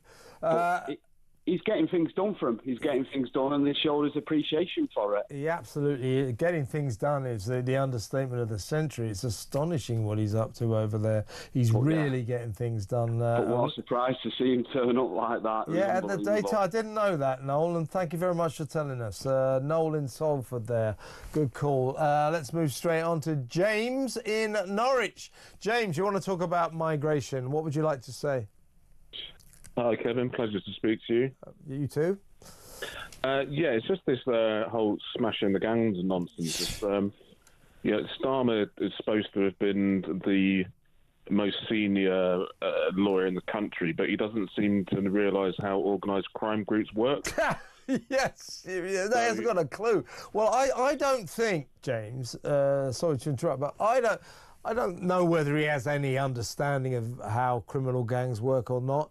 I don't think he cares. I think this sort of smash the gangs is just headline hunting. He doesn't actually envisage smashing any gangs. It's just something to say. If he truly believes that will work, he's inept. And if he doesn't, and he doesn't just tell us the fact that, you remove the gangs and then another will take its place like the head of a cut-off hydra, then it's just an absolute disgrace. I mean, you could rewind your programme until 7 o'clock and I could go on about this moron until the day breaks. Well, James, you're always welcome on my shows to talk about the moron Keir Starmer, because on that we totally agree. You make a very good point there. As I say, this smash the gangs strategy, it's just a lie. It's a pretense. It's just a pretense. And even if they ever caught a single gang, it wouldn't solve the crisis. I mean, they haven't caught anyone yet. But even if they caught 50 gangs tomorrow, there would be the day after there would be 50 more, because you haven't stopped the source of the problem. The source of the problem is the migrants. Stop the migrants, then there won't be any people smugglers, because they'll have no one to ferry across the channel. It's as simple as that. James, really good point, and you can ring any time. Let's talk about this again. James in Norwich. And finally, just before Petri comes in, let's talk to Chris in Sunderland. Hello, Chris. Hello. First time caller to talk to you. Well, you're always welcome, and don't make it your last. What would you like to say? About this fuel, electric and gas going up. Yeah. Right, I have got a smart meter, but it's a pre-meter, you top up all the time, right? Yep. And last time I went up, I worked out how much I have to put in. So it's coming to spring and summer. Why is the gas and electricity going up? Well, because you've got a net zero secretary who has embarked on a policy that's going to mean your bills, my bills, all of our bills are going to go up and up and up and up. As I say, I'm average. Before the winter time, I was putting £160 in me gas in the winter time and 120 in the electric. Now I'm working it out because percentage and my pension's going up, so that extra money has to go into the gas and electricity and me council tax and that. So I won't say that. Yeah, well, I'll just to I absolutely sympathise. Really feel sorry for all of you who are struggling with your bills, and blame Ed Miliband. It's his fault. But just to maybe give you some comfort, I just got my quarterly water bill from Thames Water, the company down here in London. Guess how much it was? It was about 700. I should be so lucky. Bearing in mind, you mean double figures, more double Well, figures. no, here you go, Chris. This time last year, the corresponding quarter, my water bill was something like 310 quid. In itself, a lot of money if you ask me. Guess what it was this time? This same quarter, £1,386. So, wait, you want to know about water? It's unbelievable. Only way I drink the water, I put it in my kettle. Yeah. I go to steamer, I buy bottled water, because it's the water you from the tap. It's not decent. I mean, that notwithstanding, I'll tell you what I'm going to be doing from now on, Chris. I'm just going to go thirsty and never bath or shower. £1,386 for a quarter. That is your window into the shambles of our water industry. In fact, our utility industry generally. And my sympathy to you for your energy problems, but I can't promise you anything other than it's going to get worse and worse and worse. So, Chris, thank you for the call. I've got to go on now, but please call me again, and all the best. Chris in Sunderland. It's Petri Huskin. Hi. I will pay for you to shower if I've got to share a studio with you. Yeah, £1,386. Probably not that much, but I'll